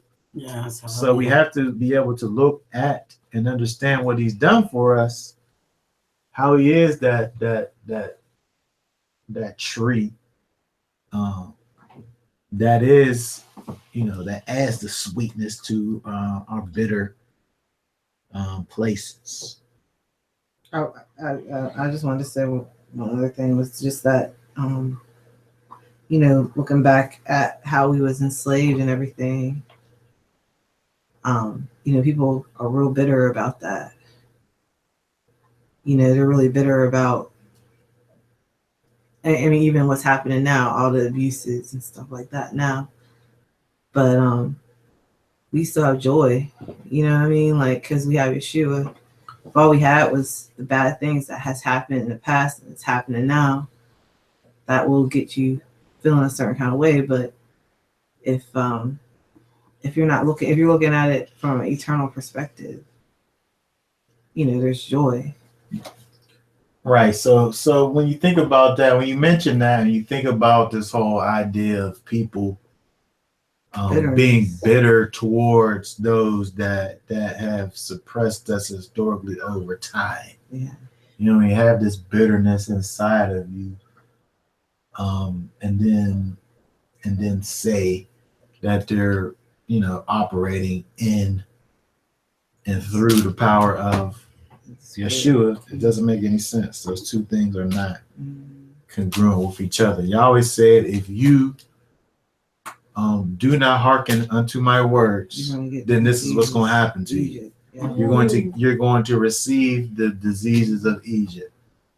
We talk about the place where we are at. We're here not because some people brought us here. They did bring us here, but we're here because of the fact that we were went away from Yahweh's will and his ways. So willfully.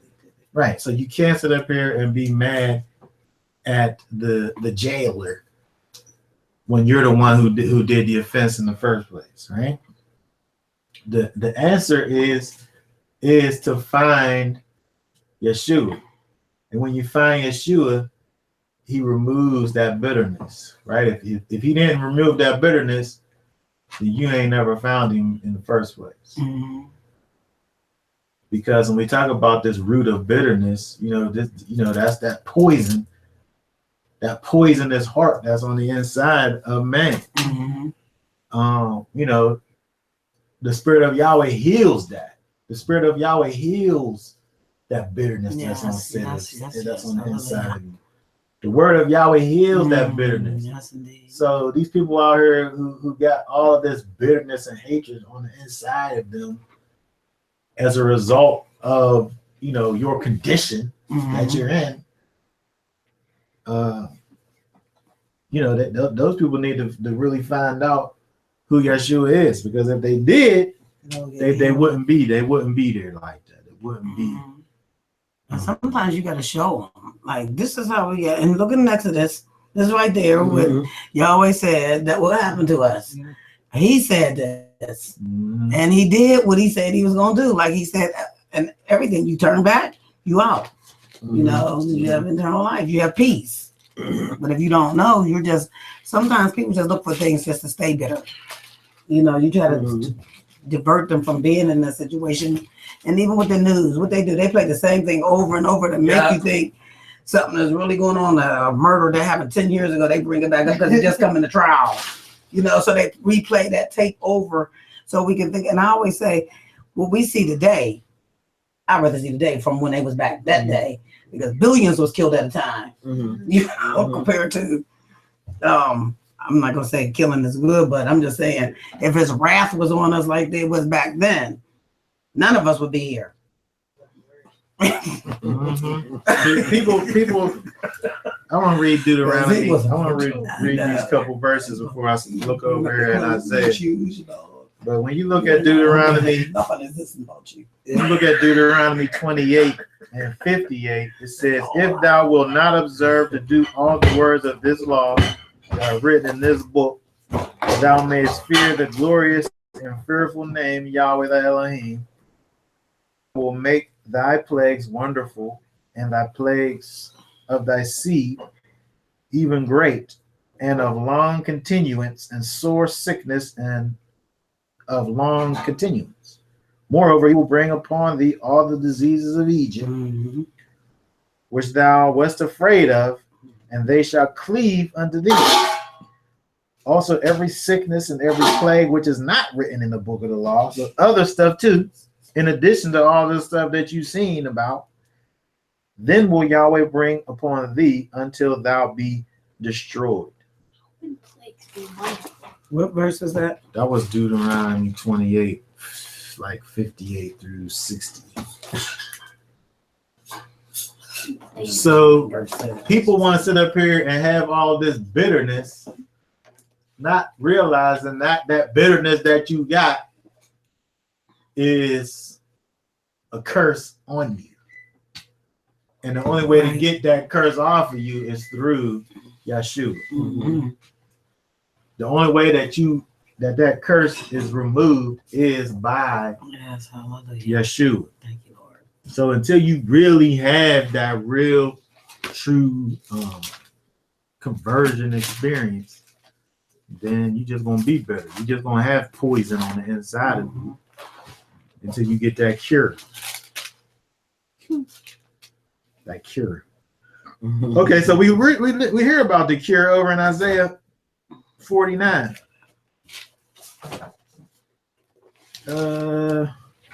Verse 8 through 14 says, "Thus says Yahweh, in an acceptable time have I heard thee, and in the day of salvation have I helped thee. And I will preserve thee and give thee for a covenant of the people to establish the earth, to cause the inheritance to desolate heritages, that thou may say to the prisoners, go forth. To them that are in darkness, show yourselves. They shall feed in the ways, and their pasture shall be in all high places. They shall not hunger nor thirst, neither shall the heat nor sun smite them. For he that have mercy on them shall lead them, even by the springs of water shall he guide them. And I will make all my mountains a way, and my highways shall be exalted. Behold, these shall come from afar, and lo, these from the north and from the west, and these from the land of Sinim. Sing, O heavens, and be joyful, O earth, and break forth into singing, O mountains. For Yahweh hath comforted his people, and will have mercy upon his afflicted. But Zion said, Yahweh hath forsaken me, and my Lord hath forgotten me." So we have here, we looked up the prophet declaring all of these things that Yahweh will do at this point, for us, that all of the things that he has done. And even still today, we had the people who who is Yahweh's people, speaking as if they have been forsaken by the Most High. Mm-hmm. Well, maybe you have been forsaken by the Most High, but he made a way for you to come back. Mm-hmm. Right? So don't sit around and talk about the fact that he done forsaken you. Right? But what about what he's done in order to make it possible for you to return? And that's what we don't deal with, the fact that we are where we are, not because of what he has done, but because of what we have done. And he made a way out of no way, right? Mm-hmm. He made a way to preserve us. Amen. We're now in the day of salvation, where it talks about it. Amen. Amen. But people want to not look at and understand the things that Yahweh has done and want to be stuck in this place of bitterness, right? So, when we look at this, we see, many things that Yeshua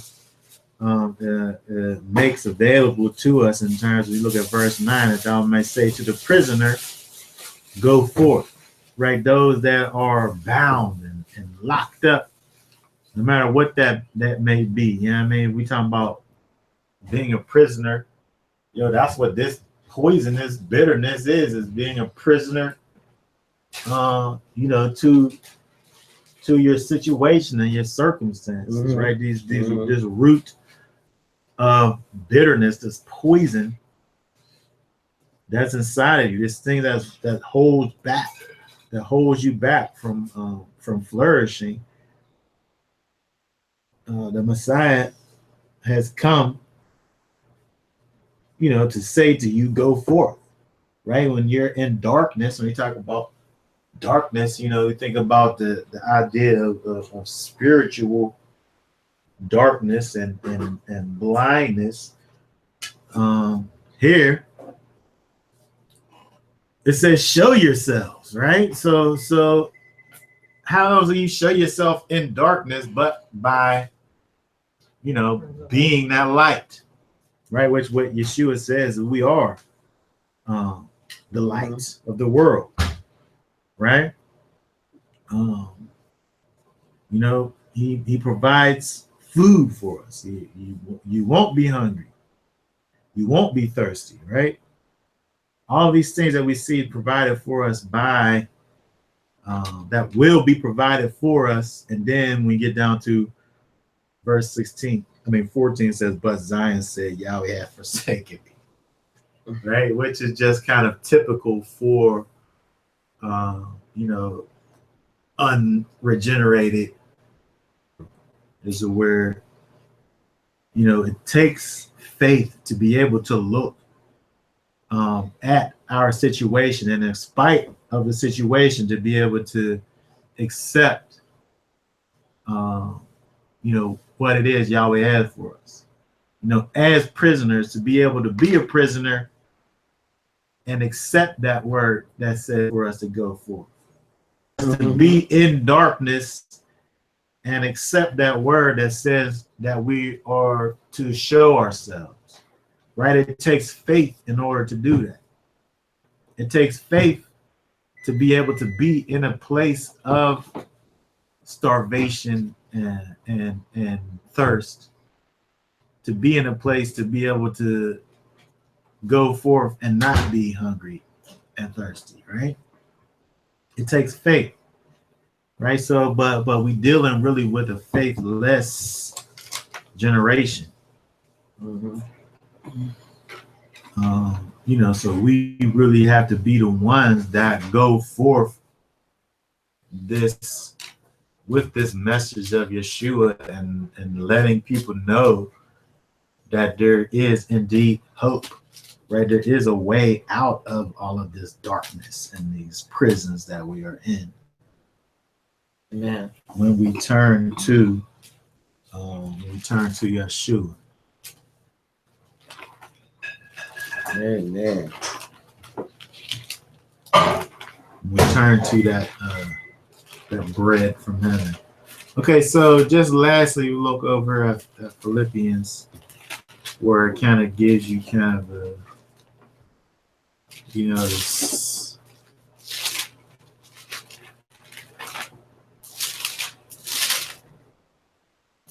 Paul gives you kind of a picture of that attitude that we should have, that internal kind of attitude that we should have towards this walk that we are in, which with Yeshua we're able to walk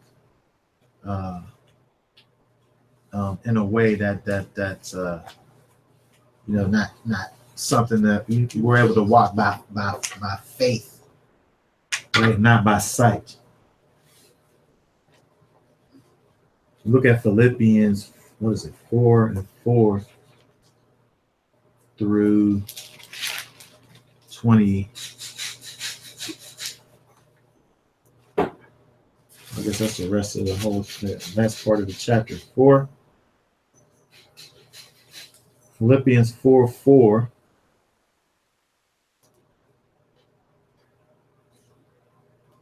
says, rejoice.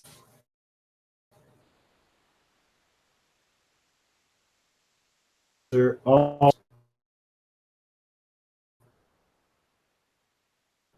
Yahweh is at hand. Be careful for nothing. Some verses say anxious. Some translations say be anxious for nothing. But in everything by prayer and supplication with thanksgiving, that your requests be made known unto Elohim. And the peace of Elohim, which passes all understanding, shall keep your hearts and minds through Yeshua. This is a pretty key verse right here. Finally, brethren, whatsoever things are true, whatsoever things are honest, whatsoever things are just, whatsoever things are pure, whatsoever things are lovely, whatsoever things are of good report, if there be any virtue, and if there be any praise, think on these things.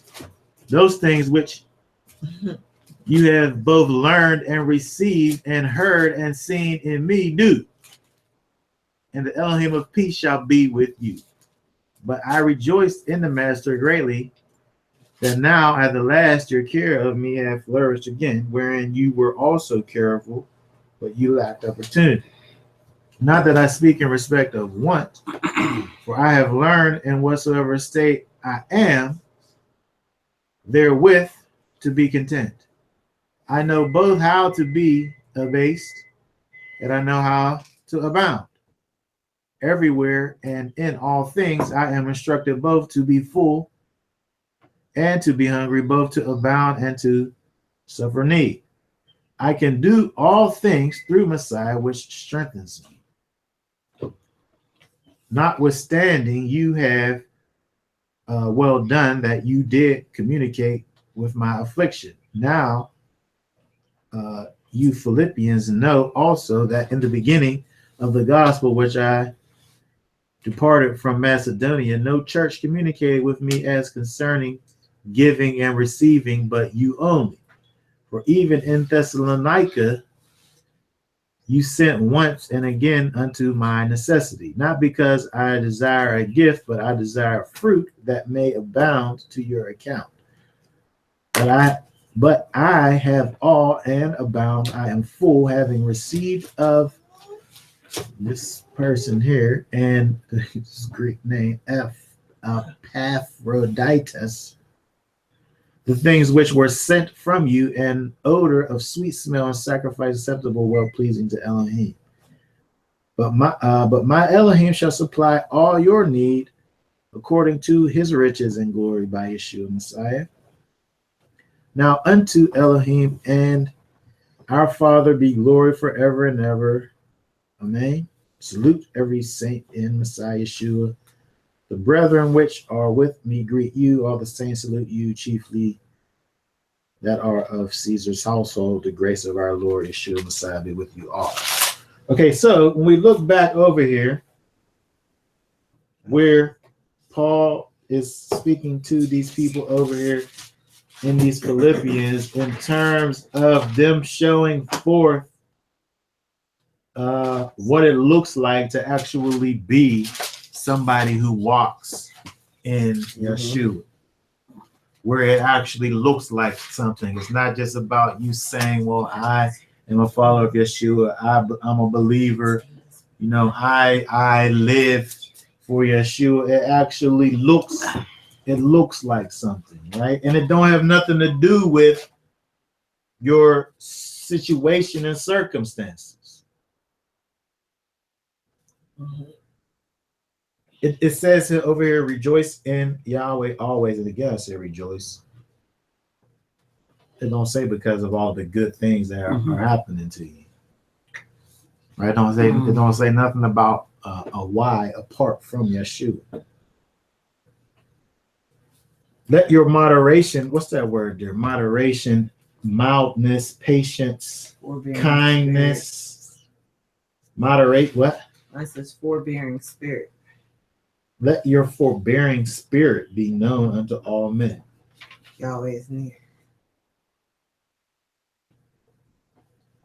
Which is, again, is meekness, gentleness, kindness, patience. Right? So we should be exhibiting these behaviors as a result of our relationship with Yahweh. And it don't have nothing to do with our right. It don't have nothing to do with our, our physical kind of disposition situations that we're in. Because I think a lot of times you can't affect your situation. No, you can't affect the outside necessarily. What's going you saying a lot of times, but I'm saying all the time, right? You don't have no control over nothing.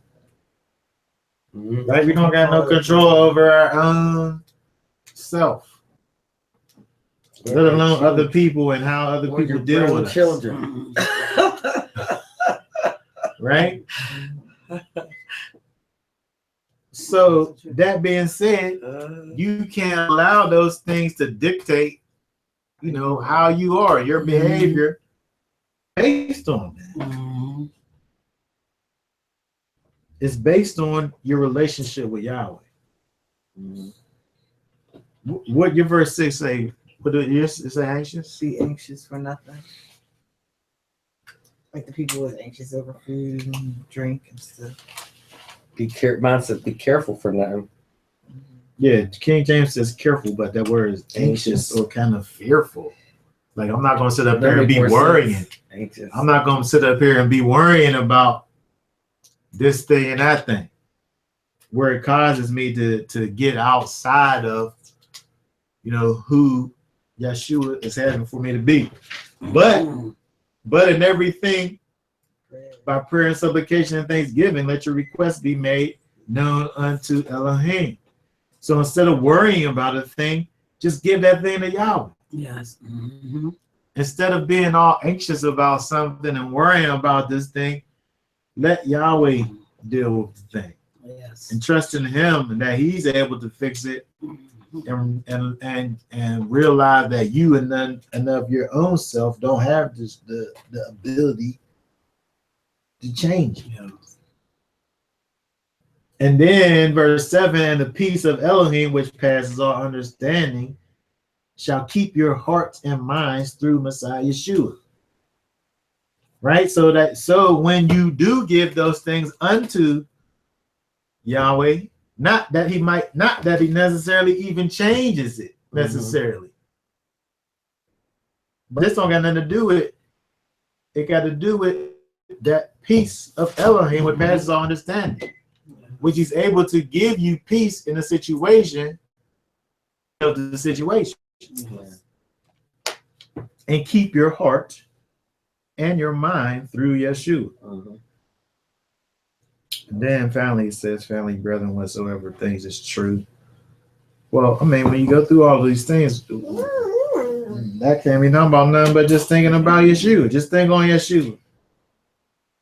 Whatever things is true, whatever those is honest, whatever that is. Whatever things are just and pure, whatever that is. Whatever thing is lovely and of good report, whatever that is, think on that. All your trials and tribulations. Yep. Think on these things, whatever that thing is. I'm saying, That's saying right. Yeshua. Right. That helps a lot, but that's where sin is born in your mind. I was telling someone that, when people start complaining, they don't necessarily, that murmuring spirit doesn't necessarily go to the people that's going to be on the positive. You know what I mean? No, what? A murmuring spirit, isn't going to necessarily go to the people that's going to break them from it. You talking about the person who's murmuring is not going to murmur to somebody that is going to be on the positive necessarily. Oh yeah. They might mistakenly. Oh no, but that's not. Yeah, That's because that's no fun. but It's that- no fun to murmur to someone. Yeah, Yeah, it's be like, no fun. oh well. I mean, because like for example, No, but the murmuring person don't got nothing to do with who the murmuring person's talking to. There's something wrong with the murmuring person. Well, I'm saying that the spirit isn't going to go to a spirit that's going to lift them up. Complaining to me about Trump. I said they was like acting like the world was going to end. I was like, oh, maybe you should give him a chance. Meanwhile, I'm not into Trump, but I'm just saying. I'm like, you doing all this, you're so scared and concerned, and I was like, well, maybe it won't be that bad. Just give it a chance or whatever. But I'm just saying, like, I'm talking about a person who's murmuring isn't going to necessarily think on. Isn't Right. going to necessarily be Yeah. ready to think on the things that are honest Yeah, or I'm not a murmurer. whatever. Well, the answer to a murmuring person is not for them to think on these things. The answering to a murmuring person is to have their heart condition change. This here is for us. This is for us so that we don't get into those things. If you keep your If mind. I got a on these murmuring things. person over here, I'm not going to tell the murmuring person, well, don't think about the thing that you're murmuring about. Think about some good stuff. But if I got you sitting over here and you sitting over here talking about all this bad stuff that's happening, I'm going to say to you as a believer in Yeshua, you think on those things. But the answer to a murmur is not verse 8. The verse 8 is for somebody Protect your mind. who is in relationship with Yahweh. When Well, I mean, you people get into this, people in relationship with Yahweh still start murmuring. well, then that person needs have a lot to they to better work with. recognize. Yeah, they losing Well, their you This is the person who recognize should have had a Right. relationship with Him. The people need to recognize that that we serve a master that actually is there for us, and we have to really Yeah. look at this word to be able to differentiate what we should be doing and what the world should be doing. And those two things The world can be. they don't look the same. The world All right? They don't look the same. But We should. sometimes get into these kind of relapses and not really realizing how it is that we should be behaving or thinking or whatever. Well, we just got to come back to what the word says and where it's pointing us to. We have examples, right? We have examples of how we're supposed to be and how we're not supposed to be. And here's one of those things right here, just letting us know that we can't be in this fearful place where we're not, because we talked about this the other week in terms of fear. When you're dealing in fear, you're not dealing in faith.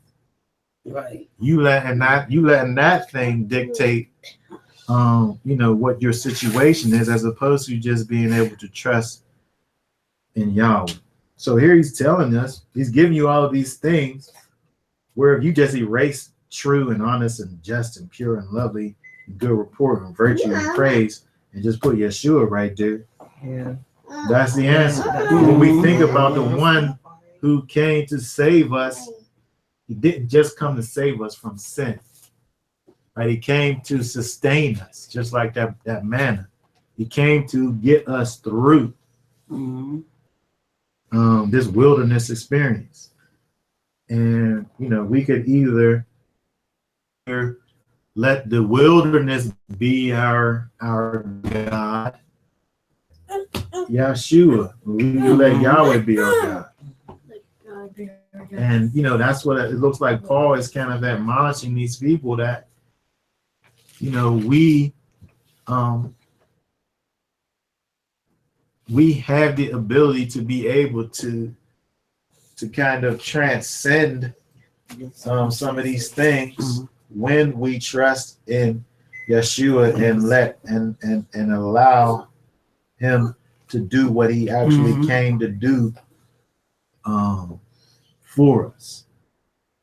And not only that too, for believers, I always go back to the prophets and stuff, or the Israelites when God was ruling them, and they was looking at other people what they were doing, they said we want our own king.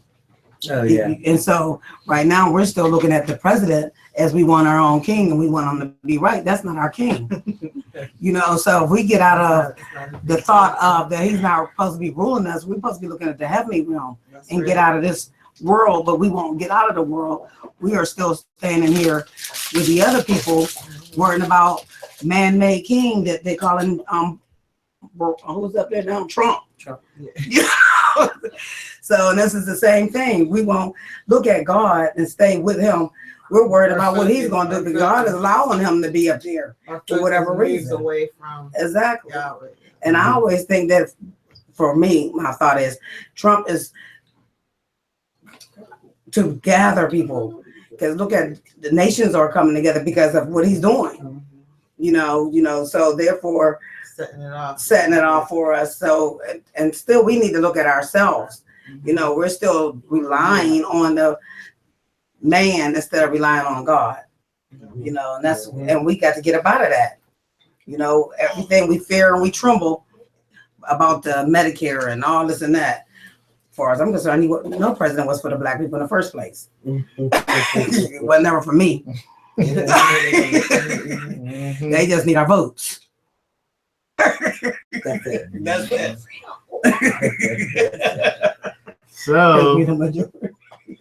So at the end of the day, we think about this wilderness experience where we're going to come across these different obstacles and things that's going to be in our path. We have to be able to look towards Yeshua, Yes, who is there for us to get us through these situations. Does anybody else have any thoughts? No. Okay, so if that's the case, we'll go ahead and be done for now in terms of this.